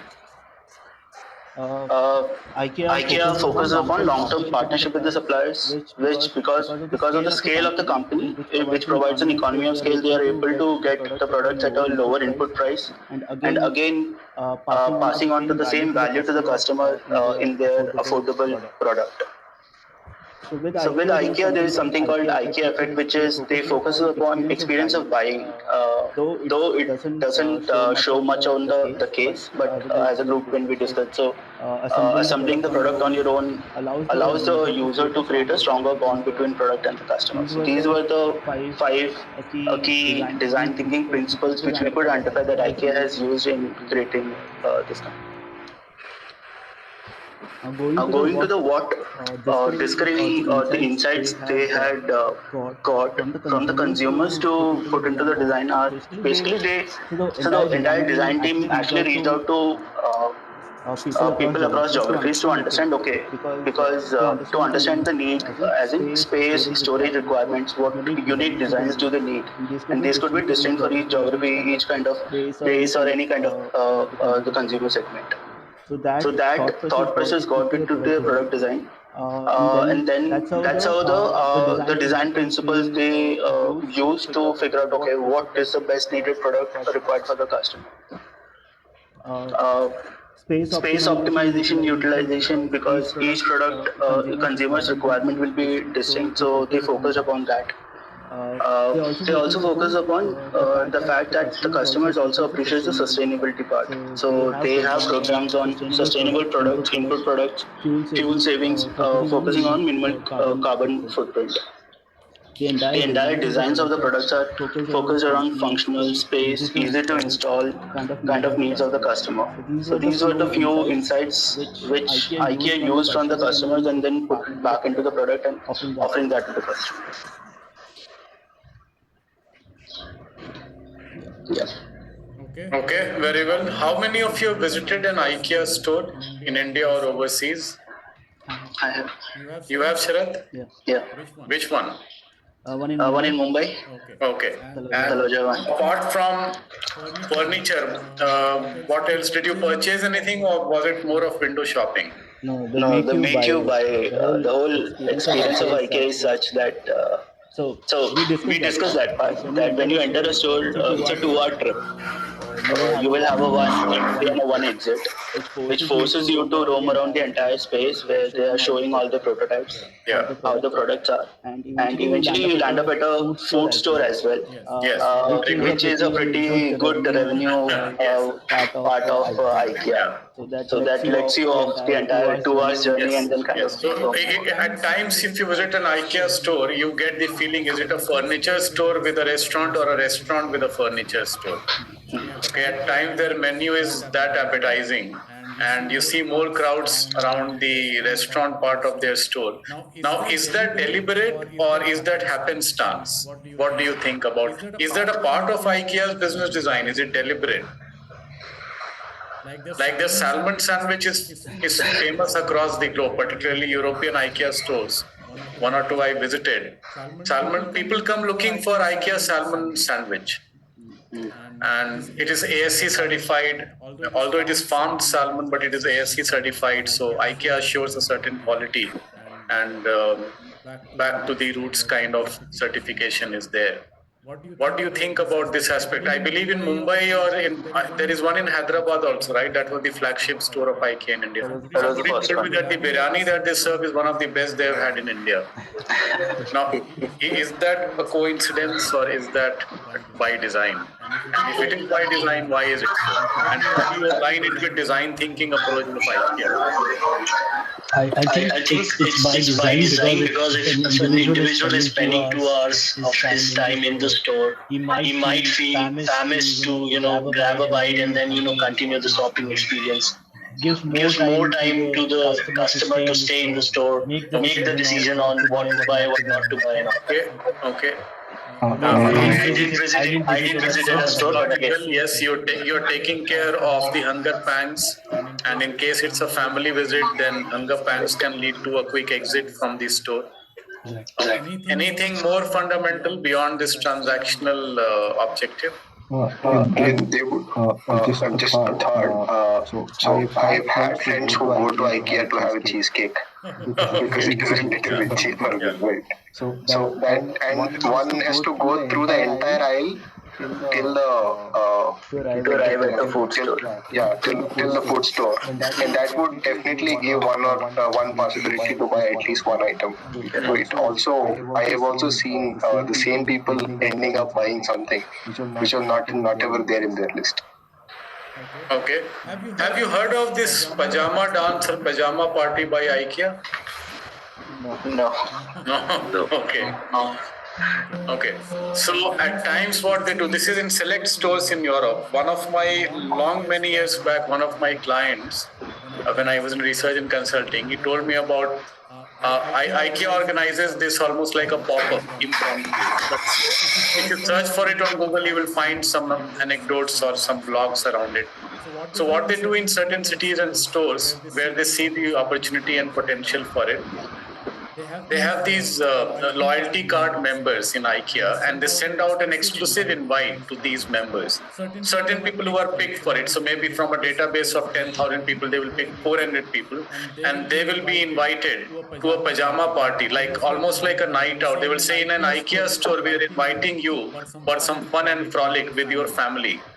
And 10 such families are being invited. You are one of those 10 families. They will, of course, keep a buffer to ensure that there is a minimum number of people that show up, but also not so many more that they can't handle that crowd. And then they can spend a few hours where almost in an IKEA store they will be camping, and there is food, and they're having fun and frolic and experiencing IKEA furniture in its natural setting. And this becomes almost like a fun party for kids, parents who are showing up and spending a few hours, perhaps even the entire night, in an IKEA store setting. But it is almost like camping in an IKEA store with all of the creature comforts taken care of. So this creates again a certain affinity with the brand. The overall approach, if you go back to the founding days of IKEA in 1943, Ingvar Kamprad, he is the person. There is a book called Leading by Design, which is autobiographical in nature, but it is the author isn't Ingvar Kamprad, but Ingvar Kamprad is narrating his story to the author who has authored this book, Leading by Design, where he is talking about the founding philosophy of IKEA, which incidentally was not a furniture company, it was a mail order company. A home run small venture at the peak of the Second World War that he inherited at the age of 16 or 17 from his father.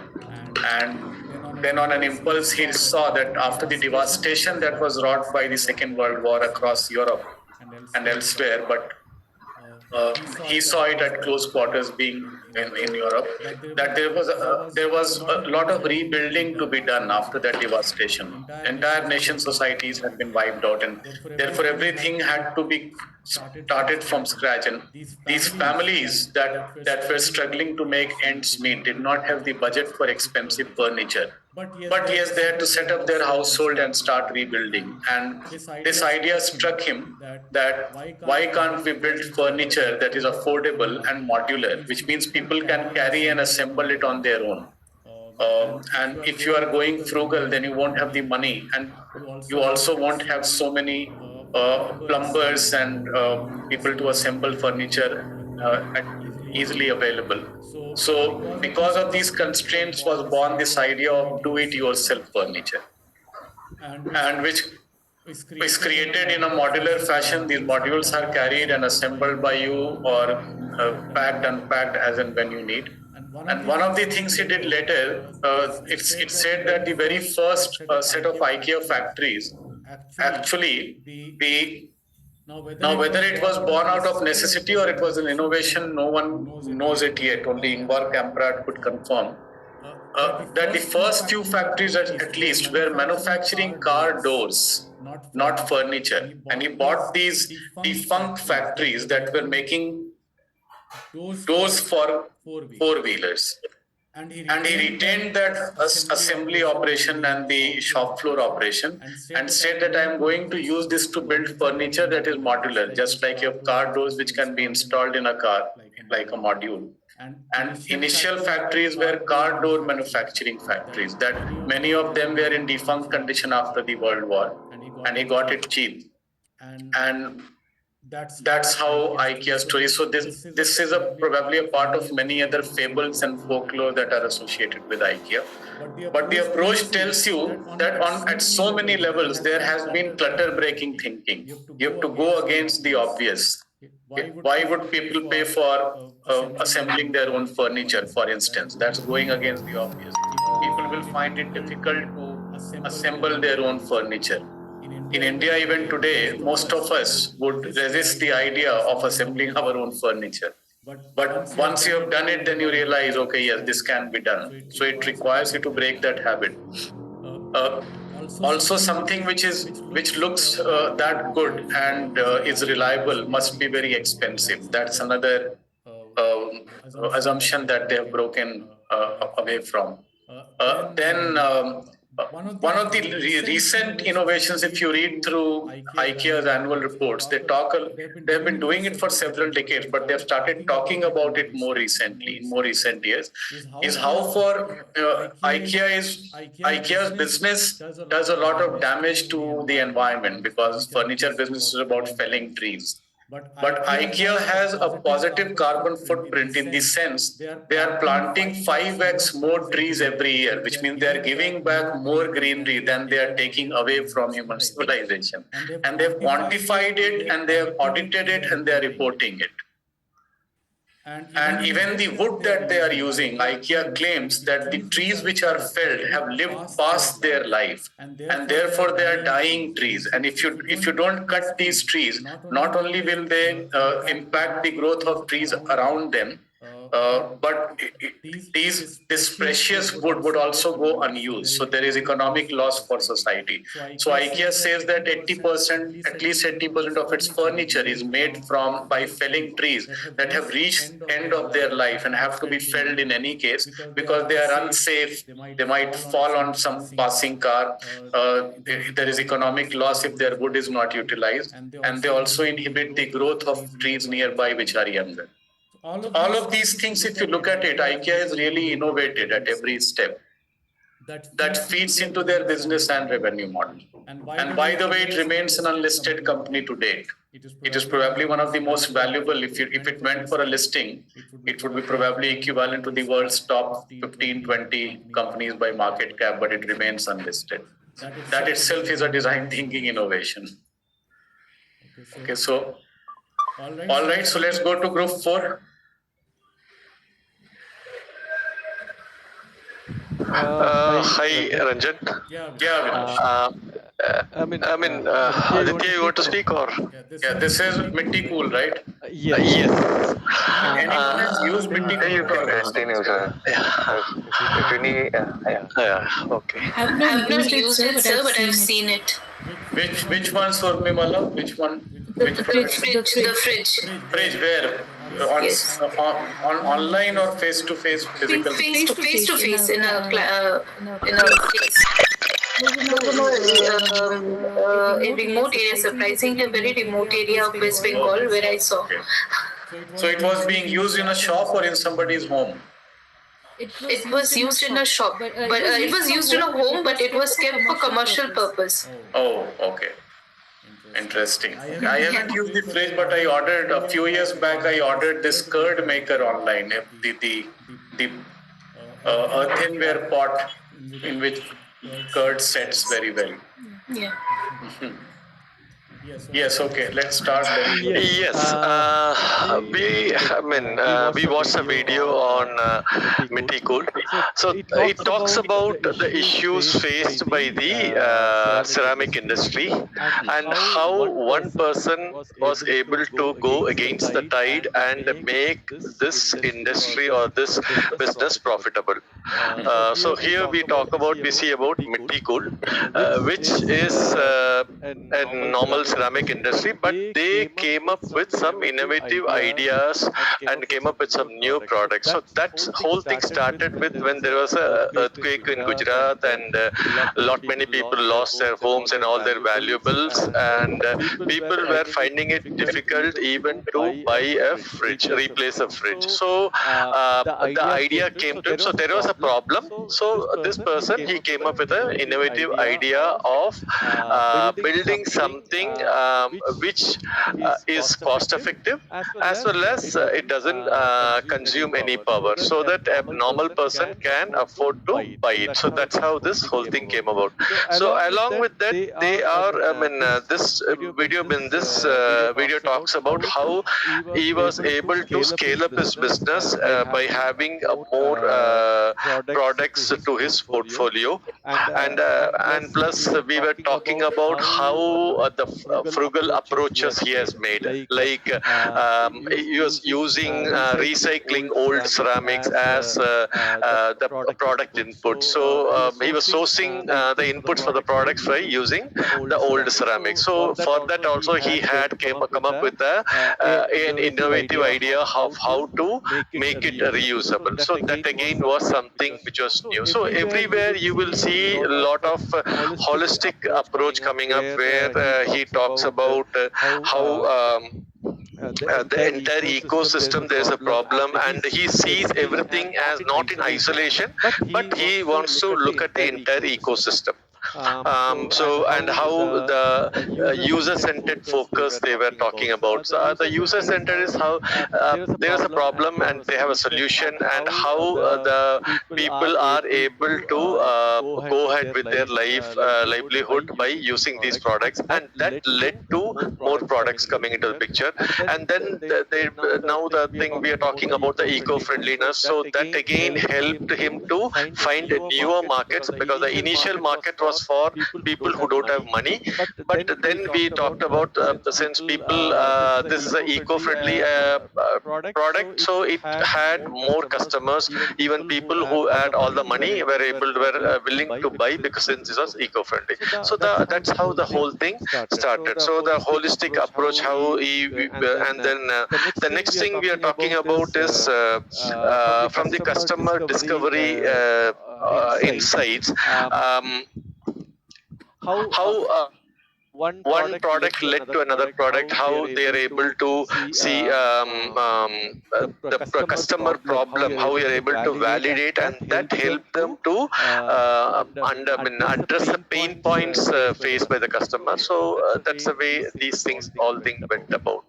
And that ended up in a good business model. So eventually, as Dr. Ranjan was mentioning, we need to look at, because you solve a problem, yes, it's fine, but what does it bring? Unless you have a proper business model in place where there's a cash flow, things may not sustain for too long. So this is a sustainable business venture which this gentleman could come out. Very well. Okay. And Irshad, did you also notice that Mansukh Bhai started his business with the poor in mind, those who could not afford refrigerator and also that's what I was mentioning, because initially he started with not available, but then he branched out to catering to affluent people and also affluent people. Yes. That is where he talked about the eco-friendliness of the products, and that helped him to reach to a larger audience. And plus, by doing this, he came up with innovative ideas. You had the product portfolio. It started with maybe 5, 10, then it ended up at 350. Then he's still progressing, and then he is looking for a much larger geography. So obviously, this is a scalable business. Scalable. And it is continuously morphing. Initially, he had a very different product in mind, while that electricity-free refrigerator product has remained in his portfolio. I shared a link. If you go there, you would notice a whole new range of products, including cookware and storageware. Everything has been added. So product portfolio that exists today is very different from what he had conceived. And the target audience segment also is very different from what he started with. He thought that those who can't afford a refrigerator and where electricity supply is not reliable, that's going to be my target audience. But today is catering to an export market and a domestic market where affluent people who want to incorporate more and more of traditional cookware and storage utensils in their kitchen, they are gravitating towards Mitti Cool products. And these are not necessarily poor people. In fact, anecdotal evidence would suggest that people who are looking out for or seeking traditional products into their day-to-day lifestyle typically happen to be upper middle class and affluent people. They happen to be wealthier than the rest because as the familiar refrain goes that it costs a lot of money to be eco-conscious. In an irony. So it is only when your lower level needs are met that you start thinking about humanity and environment. Otherwise, you are too engrossed with filling your belly. So in that sense, his target audience today has expanded to the other end of the spectrum. And therefore, what that tells us as a general characteristic about design thinking is you may start with an idea and it can morph into or evolve into something very different from what you started with. That requires a lot of flexibility in approach and thinking. If you're doing it in a corporate setup, it is like walking to your boss and saying, or to your management team, that the idea I started with initially is looking in retrospective, it is looking a bit stupid, and I now have a better idea. It requires the organization also to have courage to revisit their original idea and say, okay, let's junk that idea and we have something better now, which we only know from experience. We had not foreseen it would be the case. Yes, Ranjit, go ahead. So coming to this one, Mitti Cool, I was just going through their products. Most of them are looking like targeted at the upper middle class. Mm-hmm. Yeah. Okay. Because though the idea, especially when you think in the design thinking perspective, the customer centric, when his first customer was different, when the idea originated, his target customer was different. Yeah. But his survival might be happening on a different set of customers. Yes, right. But his objective has lost in that now, sir. There are two ways to look at it, Ranjit. One is that his original objective was not necessarily fed by hard reality and data. He assumed that there are poor, like there is this example that Urmimala shared, that she went to this remote village in West Bengal and she found that there in one of those homes, which was also operating as perhaps a home-based kirana or shop or small eatery, there was this Mitti Cool refrigerator sitting there. So a lot of people, I would assume that people who are buying Mitti Cool refrigerator are people unlike us, which means they must be lower socioeconomic stratas, really small businesses who can't afford or don't have the reliability of electricity supply. As compared to which other products are targeted more at affluent class and wealthier people, which is what you have seen. So in that sense, it has expanded. I have not really lost track from the objective. Yeah, the refrigerator, they priced it at 8,000 rupees. Yeah. So compared to the regular electricity bill and maintenance cost of a standard refrigerator, 8K is the only investment you make. You won't be spending anything on electricity. Okay. And again, to add the other thing you would have found in the video is we are also innovated for the workers who are working in the kiln, because there is this level of smoke that was being generated earlier in the production process of these utensils or earthenware materials. That level of smoke has been curtailed, and he talks about his father and grandfather who died an early death because their lungs were polluted by this smoke. They literally choked to their death much earlier in the prime of their life. And he has now innovated. So in this case, his design thinking is not only targeted at customers, it is also targeted at employees, his workers and employees. So the users here are customers as well as employees. So that's another social innovation he has come up with. Yes, Saurabh, go ahead. Yeah, I think Yeah, I think you just talk talk about it. it. I just Try try to to explain explain that. that. And Another factor on the quality control, I think he mentioned that before putting into the packaging and for send it for distribution, right?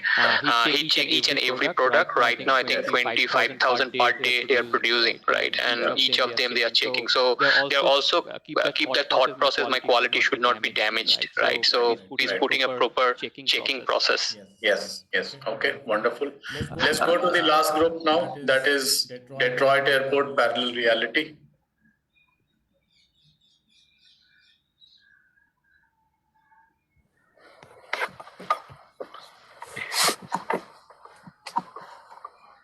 So good afternoon, sir. Team, should I present or any of you would like to do that? Go ahead, please go ahead.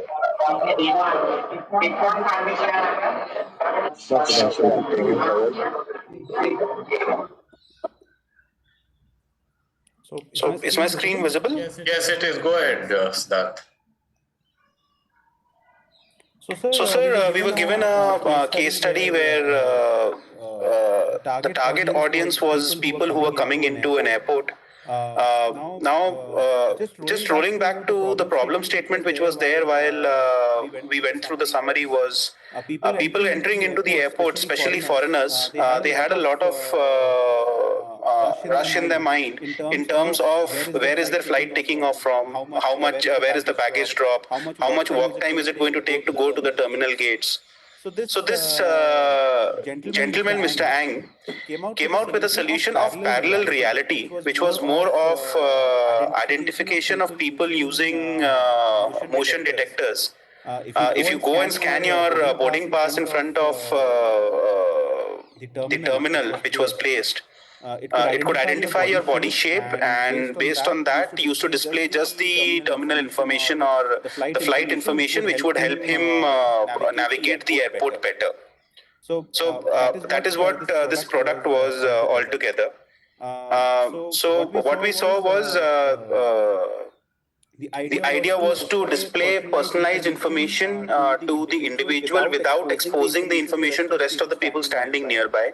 It was quite an innovative solution wherein the screen would cater to almost 100 people at the same time.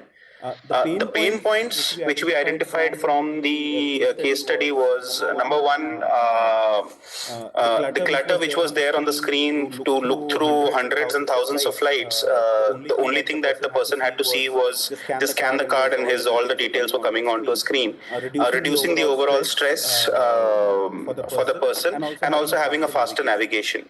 The whole innovation which was done was based off having multiple people viewing at the same screen but with different information. There was something of light steering technology which was used for this purpose.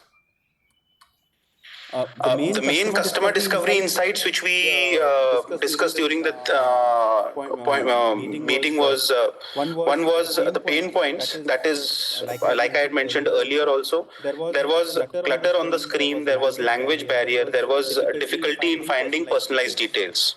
The second was having the designs also built up in such a way that multiple people could look into the screen at the same time. And how they improved was basically taking feedback on this on the go in real time on the airport itself to enhance the overall customer satisfaction. Team, would you like to add anything else on this? I would like to add a few things. Majority of them are covered in top, right? So a few things with respect to what customer discovery insights would have contributed to the design. One thing would be more people gathering at the display. That could be one indication. And layover sensitive times where people are much more at the impact of having the information be available right on time. And most of the time we end up having no terminal to terminal guidance whenever there is a layover happening. Those could be a few things. And language, as already mentioned, is one thing. Yeah. And the entire thing is to give a more customized experience and making departure much easier for either a beginner or somebody who has already been there. Those are the ones that I saw. All right, very nice. So, is that all, Siddharth? That is also. This is yet not on the Indian shows, but I assume that in the coming, maybe very soon, near future, 1 to 2 years, we will see some sort of trial also happening in India with parallel reality. I haven't experienced it yet personally, but has any of you had a chance to experience something like this anywhere in your global travels? So not exactly in terms of having a parallel reality, but it's more linked to a mobile application-based interface, where crossing a particular area would give you a certain details on the phone itself if you have that application installed for that city. That what all things are nearby, and if you upload your boarding pass, you get the details. So this is happening on the Singapore airport. That's where I had experienced this. Right. So one of the things that struck me the most about Detroit Airport, Misapplied Science is the company with which they have collaborated. Right. And the pilot they are running at multiple airport terminals by now in the US. What struck me the most about it was how, if you consider the two design criteria, important design criteria, one is that everyone should see their personalized information, but equally there is complete data privacy and security that is being maintained. Correct. Because up to 100 people are seeing their details on the screen. But no one else, the remaining 99, are not seeing what you are seeing for yourself, and you can't see what anyone else has. They are almost at odds. On one hand, you want to show personalized information at the same time to 100 people, but you also want it to be secure, where one person's information is not even visible to others, which is what you have struck by creating this parallel reality-based application. So how without sharing any personal information in terms of mobile numbers or email IDs or anything of that. Right. So it's a completely secure and personalized public interface. That is an oxymoron. Completely secure and personalized public interface. Okay, so that to me was the most defining aspect of this application, and how technology can be used to create something through a design thinking approach that is truly revolutionary. Several applications of this can be considered like in different contexts, just not for air travel. So this is where we are wrapping up now. This is our first session, and tomorrow when we meet, look at design thinking tools and techniques. So I will take you through the four-step design thinking process, which is what is, what if, what was, what works, and then we will look at a mapping of design thinking tools and techniques with these 4 steps. And then the application of it will happen in the third session. So you get 1 week between what we learn tomorrow to the third session, and in that 1 week you can internalize some of the learnings from tomorrow's session, from today's session, as well as go through the 2 case studies which we will use in the third session, DMart Retail and the Aspire Salesforce Ignite case study. Right. So that's our plan for tomorrow and the coming week. Okay. I hope you are energized enough now and looking forward to the rest of the design thinking module. Thank you so much. Okay. Thank you, Ranjan. Bye-bye. Thank you, guys. See you tomorrow. The group.